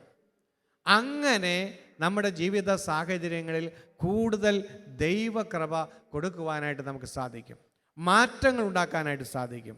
സന്തോഷത്തിൻ്റെ അരൂപി കടന്നു വരുമ്പോൾ അവിടെ മറ്റു തരത്തിലുള്ള മാറ്റങ്ങളെല്ലാം സ്വാഭാവികമായിട്ടുണ്ടാകും. ദൈവത്തിൻ്റെ സാന്നിധ്യം നിറയുമ്പോൾ ദൈവാത്മാവിൻ്റെ പ്രചോദനങ്ങൾ കുടുംബാംഗങ്ങൾക്ക് കൂടുതൽ സ്വീകരിക്കാൻ പറ്റും. അവരുടെ വളർച്ചയ്ക്ക് അത് സഹായകരമായിട്ട് തീരുകയും ചെയ്യും. അതുകൊണ്ട് ഇന്ന് ഒരു തീരുമാനമെടുക്കണം. ഇനി ആയുസ് ഇത്രയൊക്കെ ആയിപ്പോയി, ഇത്രയും കാലം സന്തോഷമില്ലാതെയൊക്കെ ജീവിച്ചു. അപ്പോൾ ഇനിയുള്ള കാലഘട്ടങ്ങളിൽ സന്തോഷമുള്ള ഒരു വ്യക്തിയായിട്ട് ഞാൻ ജീവിക്കും എന്ന് തീരുമാനമെടുക്കുകയും എല്ലാ ദിവസവും അതിനുള്ള കൃപയ്ക്ക് വേണ്ടി നമ്മൾ പ്രാർത്ഥിക്കുകയും ചെയ്യണം. ഉള്ളിൽ സന്തോഷമില്ലാതെ വരുമ്പോഴാണ് നമ്മൾ പുറമെ സന്തോഷം തേടി പോകുന്നത്. മദ്യത്തിൻ്റെ സന്തോഷത്തിലേക്ക്, വഴിതെറ്റിയ ലൈംഗികതയുടെ സന്തോഷത്തിലേക്ക്, അതുപോലെ അംഗീകാരത്തിനൊക്കെ വേണ്ടി പ്രാന്ത് പിടിച്ചൊക്കെ മനുഷ്യർ നടക്കുന്നത് ഉള്ളിലുള്ള ഈ ശൂന്യത നികത്താൻ വേണ്ടിയിട്ടാണ്. അപ്പോൾ ഉള്ളിൽ സന്തോഷം നിറഞ്ഞാൽ തിന്മയുടെ പ്രലോഭനങ്ങളെ അതിജീവിക്കുക വളരെ എളുപ്പമാണ്. വർഷങ്ങൾക്ക് മുമ്പ് ഞാൻ ആദ്യമായിട്ട് അമേരിക്കയിൽ ചെല്ലുമ്പോൾ ചിക്കാഗോയിലെ ഒരു സുഹൃത്തിൻ്റെ വീട്ടിലാണ് താമസിക്കുന്നത്. അദ്ദേഹത്തിന് 2 പെൺമക്കളാണ്. അതിൽ മൂത്ത ആൾ കോളേജിൽ പഠിക്കുകയാണ്. ഒരു രാജ്യത്തേക്ക് ആദ്യമായിട്ട് ചെന്നതാണ്. അപ്പോൾ അവിടുത്തെ കൾച്ചറൊക്കെ പഠിക്കണം, അപ്പോൾ അവിടുത്തെ കോളേജുകളിലെ രീതികളൊക്കെ മനസ്സിലാക്കണം. അതുകൊണ്ട് ഞങ്ങൾ ഈ കുട്ടിയോട് കോളേജ് ലൈഫ് എങ്ങനെയുണ്ട് അമേരിക്കയിൽ എന്ന് ചോദിച്ച് പഠിക്കുകയാണ് അത്താഴൂണ് കഴിഞ്ഞിരിക്കുമ്പോൾ. അപ്പോൾ അവൾ പറഞ്ഞു, ഞങ്ങളുടെ കോളേജിൽ എല്ലാ ആഴ്ചയും വീക്കെൻഡ് പാർട്ടിയുണ്ട്. ഈ വീക്കെൻഡ് പാർട്ടിയിൽ മദ്യം വിളമ്പും, എല്ലാവരും മദ്യം കഴിക്കും. അതൊക്കെ അവിടുത്തെ ഒരു സാധാരണ സംഭവമാണ്. അപ്പോൾ ഈ കോളേജിലുള്ള വീക്കെൻഡ് പാർട്ടിയും മദ്യം കഴിക്കലൊന്നും ഒരു പുതുമയൊന്നുമില്ല. അപ്പോൾ ഇവളോട് ഞങ്ങൾ ചോദിച്ചു, അപ്പോൾ ക്ലാസ്സിൽ വീക്കെൻഡ് പാർട്ടിയിൽ മദ്യം വിളമ്പും, എല്ലാ കുട്ടികളും കഴിക്കുമെന്ന് പറഞ്ഞപ്പോൾ ഇവളോട് ചോദിച്ചു, നീ മദ്യം കുടിക്കുമോ എന്ന് ചോദിച്ചു. അവൾ ചിരിച്ചുകൊണ്ട് കുറച്ച് നേരം ഇരുന്നിട്ട് ചോദിച്ചു, എന്തിനാണ് മദ്യം കഴിക്കുന്നതെന്ന്. ഞങ്ങൾ ഉത്തരം പറഞ്ഞില്ല. ഒരു രസത്തിന് വേണ്ടി അല്ലേ എന്ന് ഇങ്ങോട്ട് തന്നെ ചോദിച്ചു. എന്നിട്ട് അവൾ പറഞ്ഞു, മദ്യം കഴിക്കാതെ തന്നെ എൻ്റെ ഉള്ളിൽ എനിക്ക് നല്ല രസമുണ്ട്. യേശുവാണ് എൻ്റെ രസം, അതുകൊണ്ട് ഞാൻ മദ്യം കഴിക്കാറില്ല. Praise the Lord. Praise the Lord. Christian മിനിസ്ട്രിയിലൂടെയും ജീസസ് യൂത്തിലൂടെയും ഒക്കെ വളർന്ന ആ പെൺകുട്ടി, അവളത് തമാശയായിട്ട് പറഞ്ഞതല്ല. പിന്നീട് അവളുടെ ജീവിതത്തെ ഞാൻ പഠിച്ചപ്പോൾ അവൾ ഉള്ളിൻ്റെ ഉള്ളിൽ നിന്ന് പറഞ്ഞു, അവളുടെ എല്ലാ കൂട്ടുകാരും മദ്യം കഴിക്കും, എന്നിട്ടും അവൾ ഒരിക്കൽ പോലും മദ്യം ടേസ്റ്റ് ചെയ്തില്ല. അതിൻ്റെ രസം അവൾക്ക് വേണ്ട. ആ പ്രലോഭനത്തെ ഓർക്കണം. ആ പ്രായത്തിൽ 10-18 വയസ്സുള്ളൊരു പെൺകുട്ടി, അവൾ അതിനെ എങ്ങനെയാണ് അതിജീവിച്ചത്?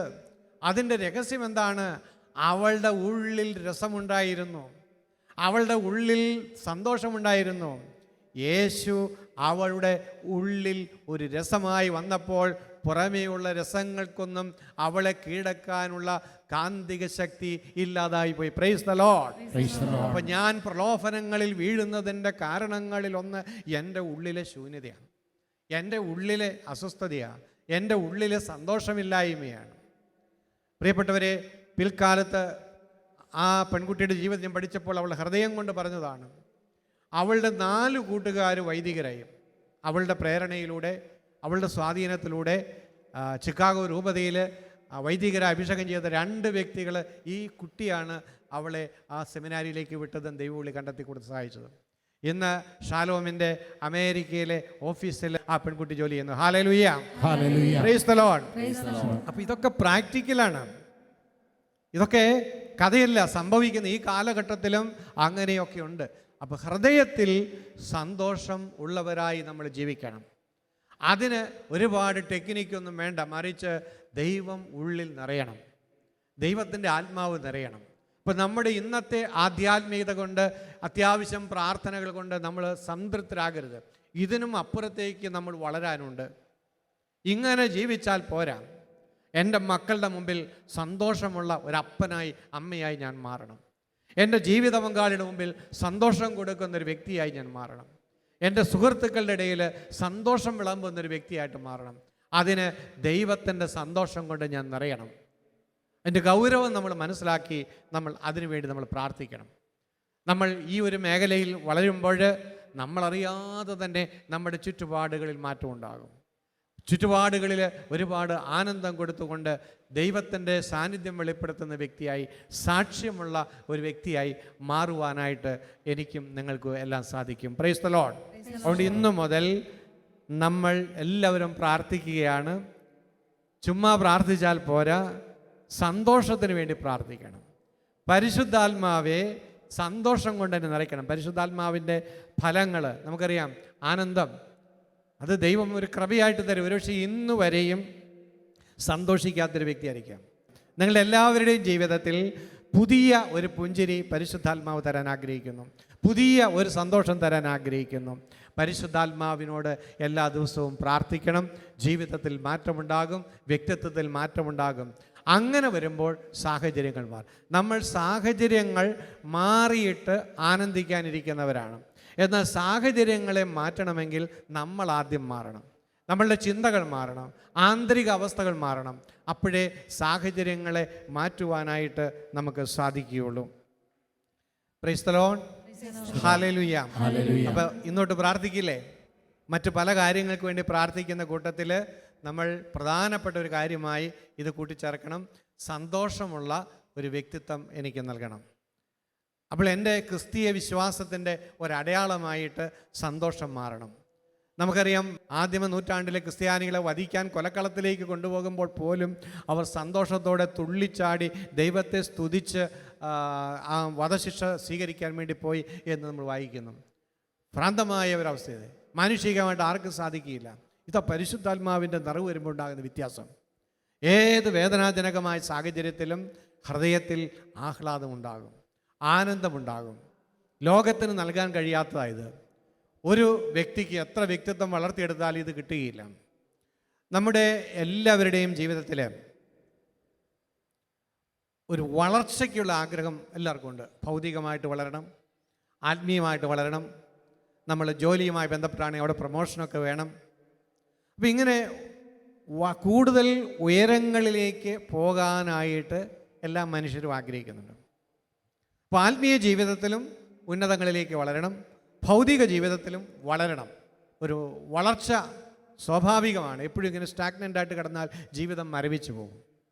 അപ്പോൾ ഈ വളർച്ചയ്ക്ക് വേണ്ടി മനുഷ്യർ ഒരുപാട് കഷ്ടപ്പെടാറുണ്ട്. എന്നാൽ ഒരു സത്യം നമ്മൾ തിരിച്ചറിയണം. ഒരു വ്യക്തി എത്രമാത്രം കഷ്ടപ്പെട്ടു എന്നതുകൊണ്ട് ആ വ്യക്തി വളരണമെന്നില്ല. എത്രമാത്രം പഠിച്ചു എന്നതുകൊണ്ട് ഒരു വ്യക്തി വളരണമെന്നില്ല. വളർത്തുന്നത് ദൈവമാണ്. Price the Lord. ദൈവം വളർത്തുന്നില്ല എങ്കിൽ നമ്മുടെ അധ്വാനം നിഷ്ഫലമായിട്ട് പോകും. നമുക്കറിയാം, കർത്താവ് ഭവനം പണിയുന്നില്ല എങ്കിൽ പണിക്കാർ വെറുതെ അധ്വാനിക്കുന്നു. കർത്താവ് നഗരം കാക്കുന്നില്ല എങ്കിൽ കാവൽക്കാർ വെറുതെ ഉറക്കമിളയ്ക്കുന്നു. നമുക്കറിയാം. അപ്പോൾ വളരാൻ വേണ്ടി നമ്മൾ നെട്ടോട്ടമിടരുത്.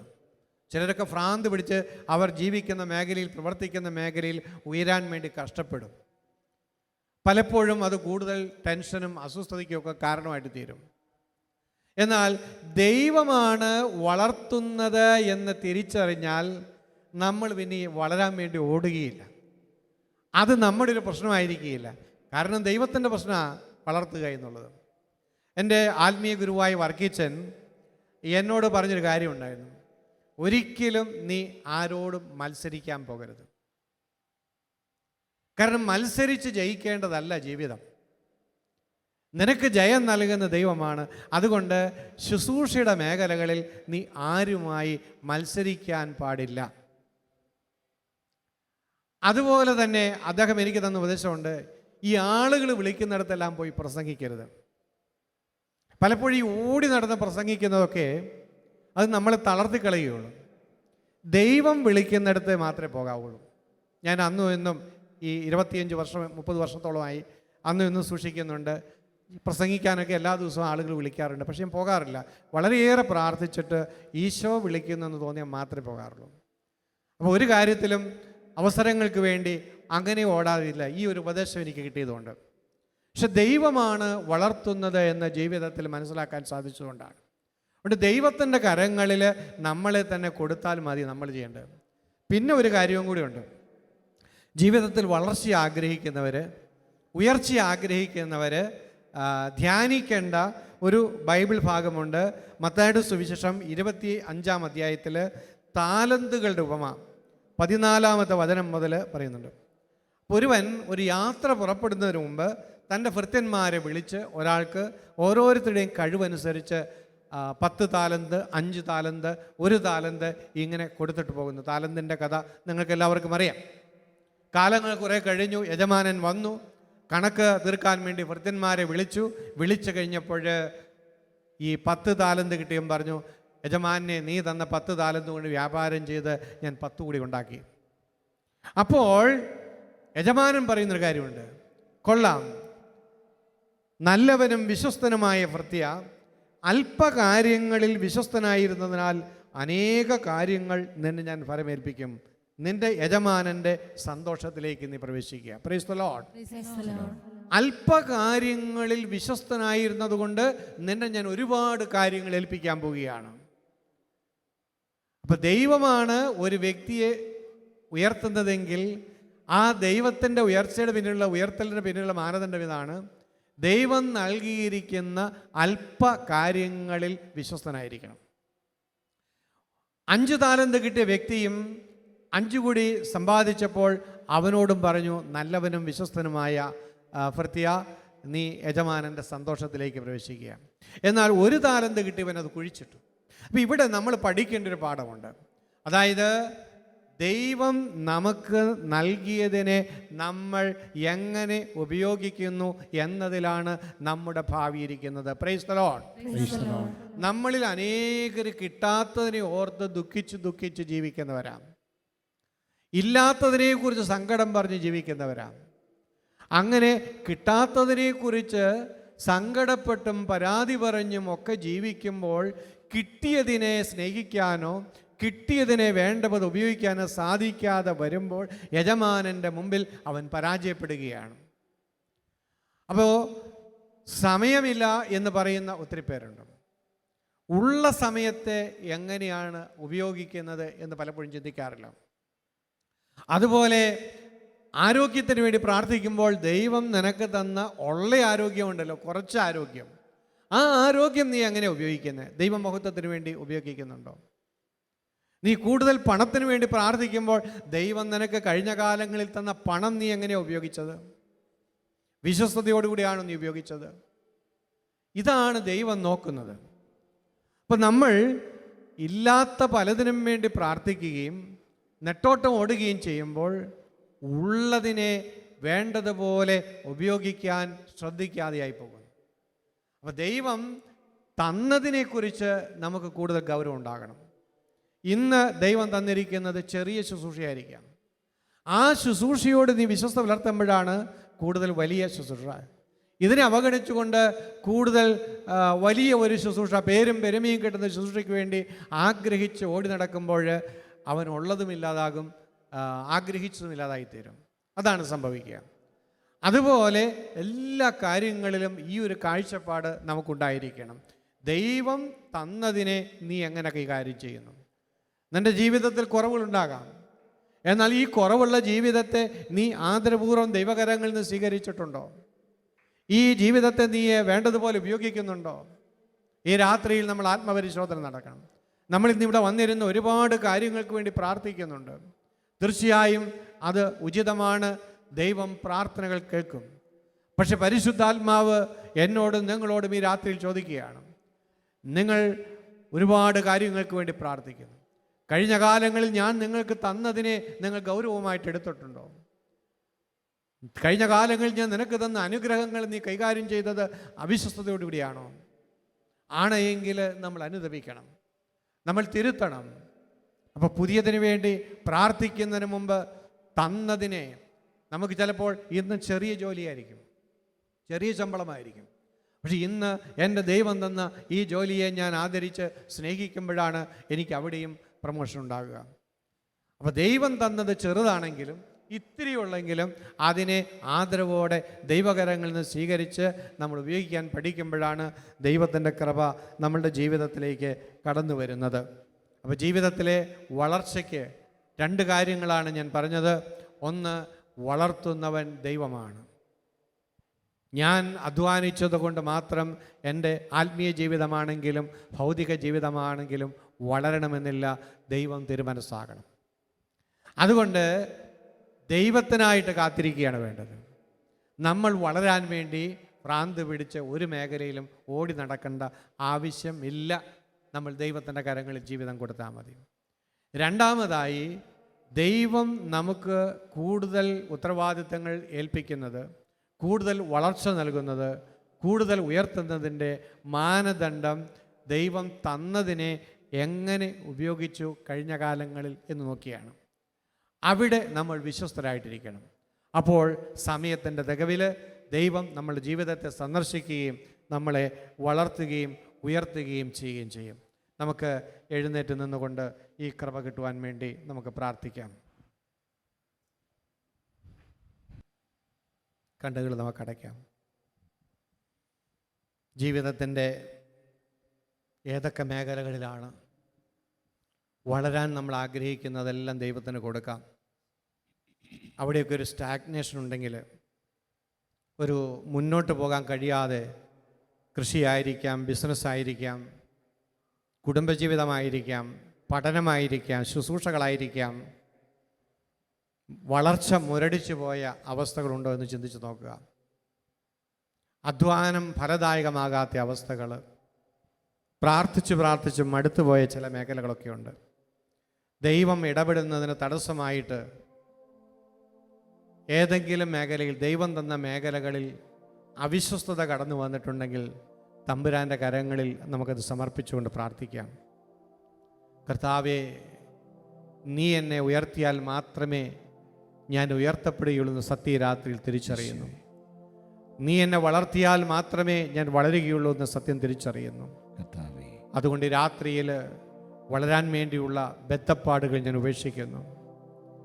കഴിഞ്ഞ കാലങ്ങളിൽ നീ തന്ന അനുഗ്രഹങ്ങളെ ഞാൻ അവഗണിക്കുകയും നിസ്സാരമാക്കുകയും ചെയ്തതിന് മാപ്പ് തരണമേ. അവിശ്വസ്തയോടെ എൻ്റെ ദാനങ്ങൾ കൈകാര്യം ചെയ്തതിന് മാപ്പ് തന്ന് എന്നെ അനുഗ്രഹിക്കണമേ. ഈ രാത്രിയിൽ എൻ്റെ കുടുംബത്തെ അനുഗ്രഹിക്കുവാൻ നീ തിരുമനസ്സാകണമേ. എൻ്റെ ജീവിതത്തെ അനുഗ്രഹിക്കാൻ നീ തിരുമനസ്സാകണമേ. എൻ്റെ ആരോഗ്യത്തെ അനുഗ്രഹിക്കാൻ നീ തിരുമനസ്സാകണമേ. എൻ്റെ കുഞ്ഞുങ്ങളെ അനുഗ്രഹിക്കുവാൻ നീ തിരുമനസ്സാകണമേ. എൻ്റെ കൃഷിയിടത്തെ അനുഗ്രഹിക്കുവാൻ നീ തിരുമനസ്സാകണമേ. എൻ്റെ ബിസിനസ്സിനെ അനുഗ്രഹിക്കുവാൻ നീ തിരുമനസ്സാകണമേ. ഓ, എൻ്റെ പദ്ധതികളെ നീ ആശീർവദിക്കണമേ. എനിക്കൊരു പുതിയ തുടക്കം നൽകണമേ. എനിക്കൊരു പുതിയ ഭാവി നൽകണമേ. എന്നെ സന്ദർശിക്കണമേ. ഈ രാത്രിയിൽ എൻ്റെ കുടുംബത്തെ നീ സന്ദർശിക്കണമേ. എൻ്റെ പ്രവർത്തന മേഖലകളെ നീ സന്ദർശിക്കണമേ. എല്ലാ ബന്ധനങ്ങളും തകർത്ത് കളയണമേ. മുന്നോട്ടുള്ള ഒരു കുതിപ്പിന് വേണ്ടി ഞാൻ ആശീർവദിക്കണമേ. Hallelujah, hallelujah, hallelujah, hallelujah, hallelujah, hallelujah. യേശുവേ, യേശുവേ, യേശുവേ, യേശുവേ നന്ദി, യേശുവേ നന്ദി. ആരാധന ആരാധന ആരാധന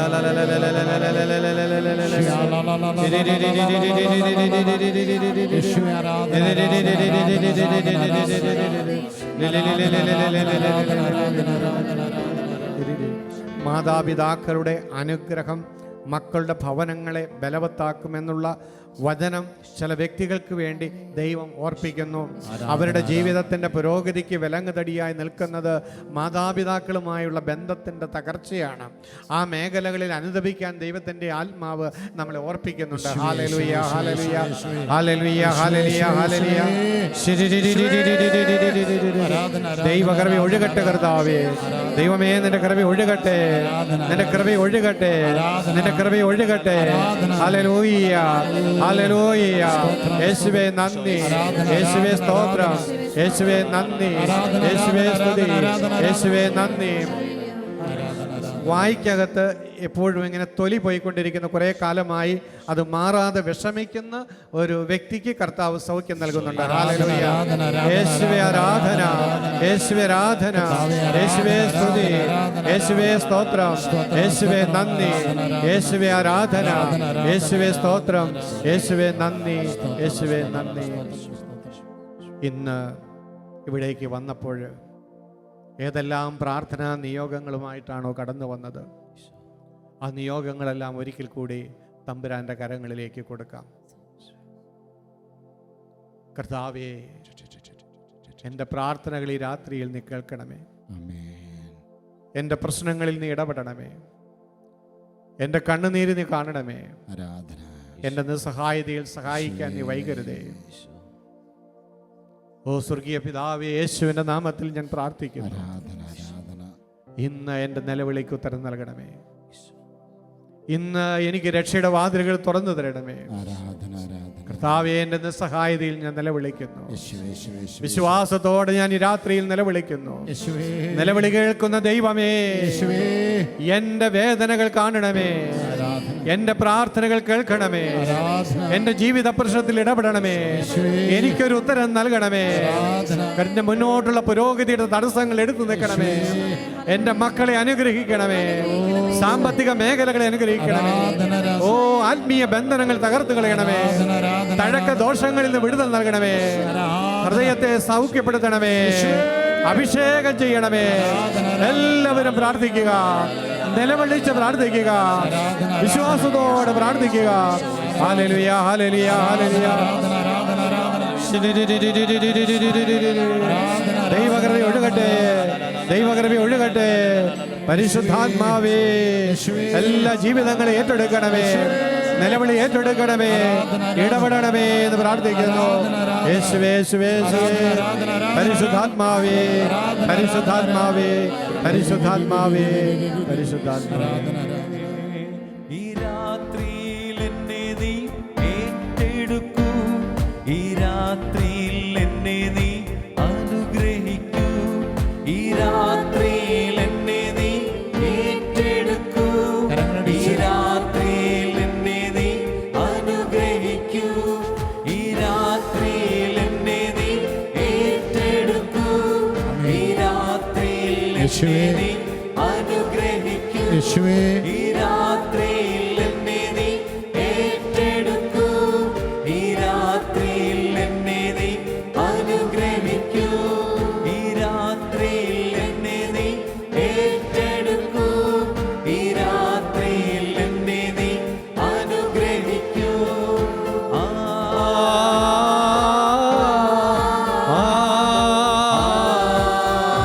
യേശുവേ ആരാധന ആരാധന യേശുവേ ആരാധന ആരാധന ആരാധന യേശുവേ യേശുവേ. ആരാധന ആരാധന ഇടപെടണമേ.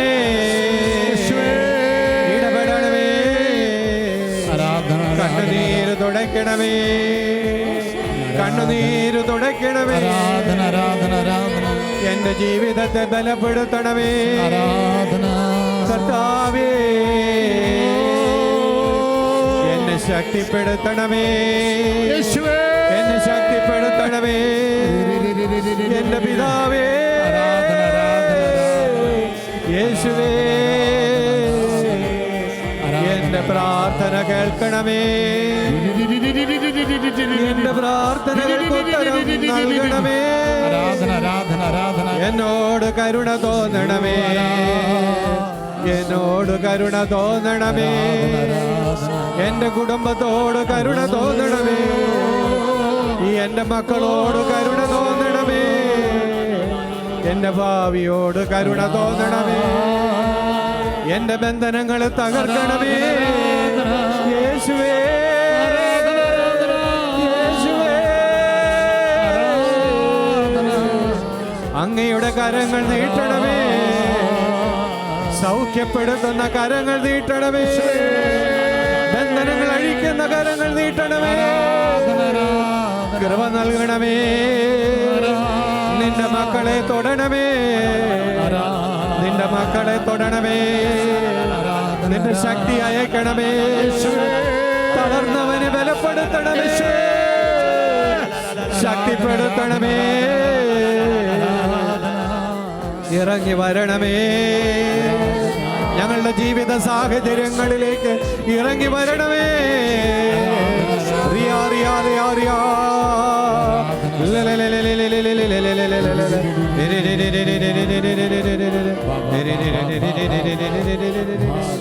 ഈ രാത്രിയിൽ എന്നെ നീ ഏറ്റെടുക്കൂ.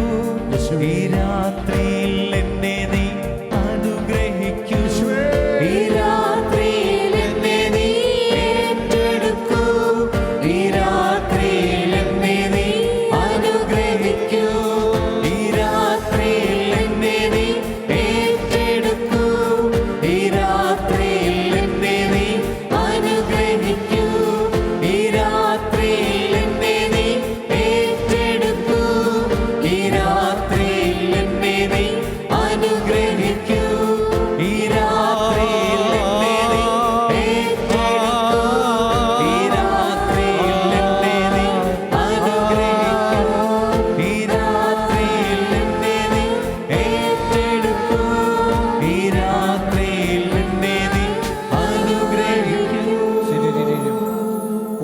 ഉറപ്പിച്ച ഒരു വിവാഹം മുടങ്ങിപ്പോയി.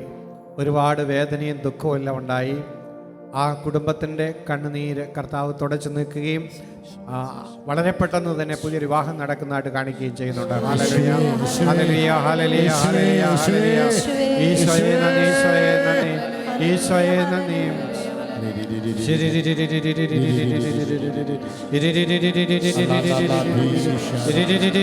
എല്ലാവരും പ്രാർത്ഥിക്കുക, വിശ്വാസത്തോടെ പ്രാർത്ഥിക്കുക. കർത്താവിന്റെ സാന്നിധ്യം, കർത്താവിന്റെ സാന്നിധ്യം അവൻ ഇവിടെയുണ്ട്.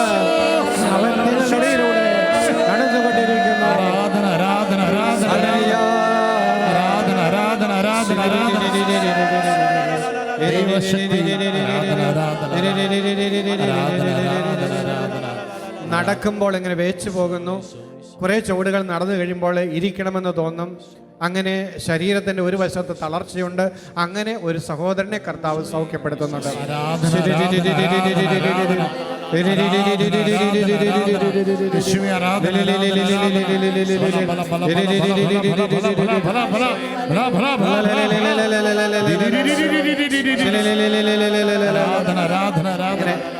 സ്കിന്ന് വിണ്ടു കീറുന്ന അസുഖം പലയിടത്തും ഇങ്ങനെ വിണ്ടു കീറിയതുപോലെ കാണുന്നു.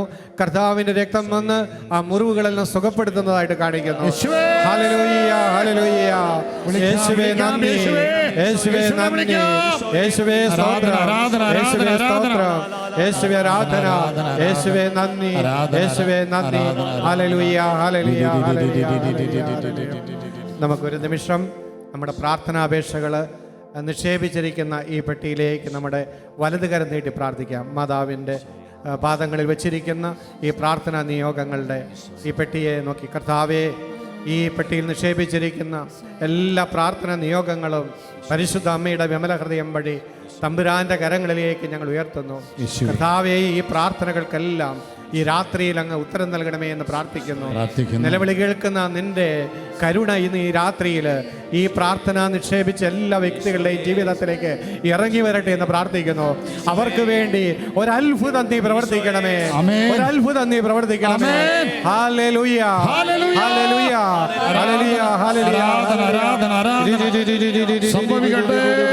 ആരാധന ആരാധന ആരാധന ആരാധന ആരാധന ആരാധന സ്തോത്രം സ്തോത്രം.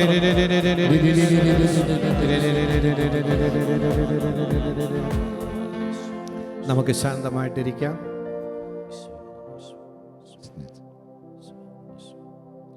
കുരിശടയാളത്തിൻ്റെ ശക്തിയെക്കുറിച്ചും അതുമായി ബന്ധപ്പെട്ട അത്ഭുതങ്ങളെക്കുറിച്ചുമൊക്കെയുള്ള ധാരാളം പ്രാർത്ഥനകളുള്ള ഒരു പുസ്തകമാണ് മനുഷ്യപുത്രൻ്റെ അടയാളം.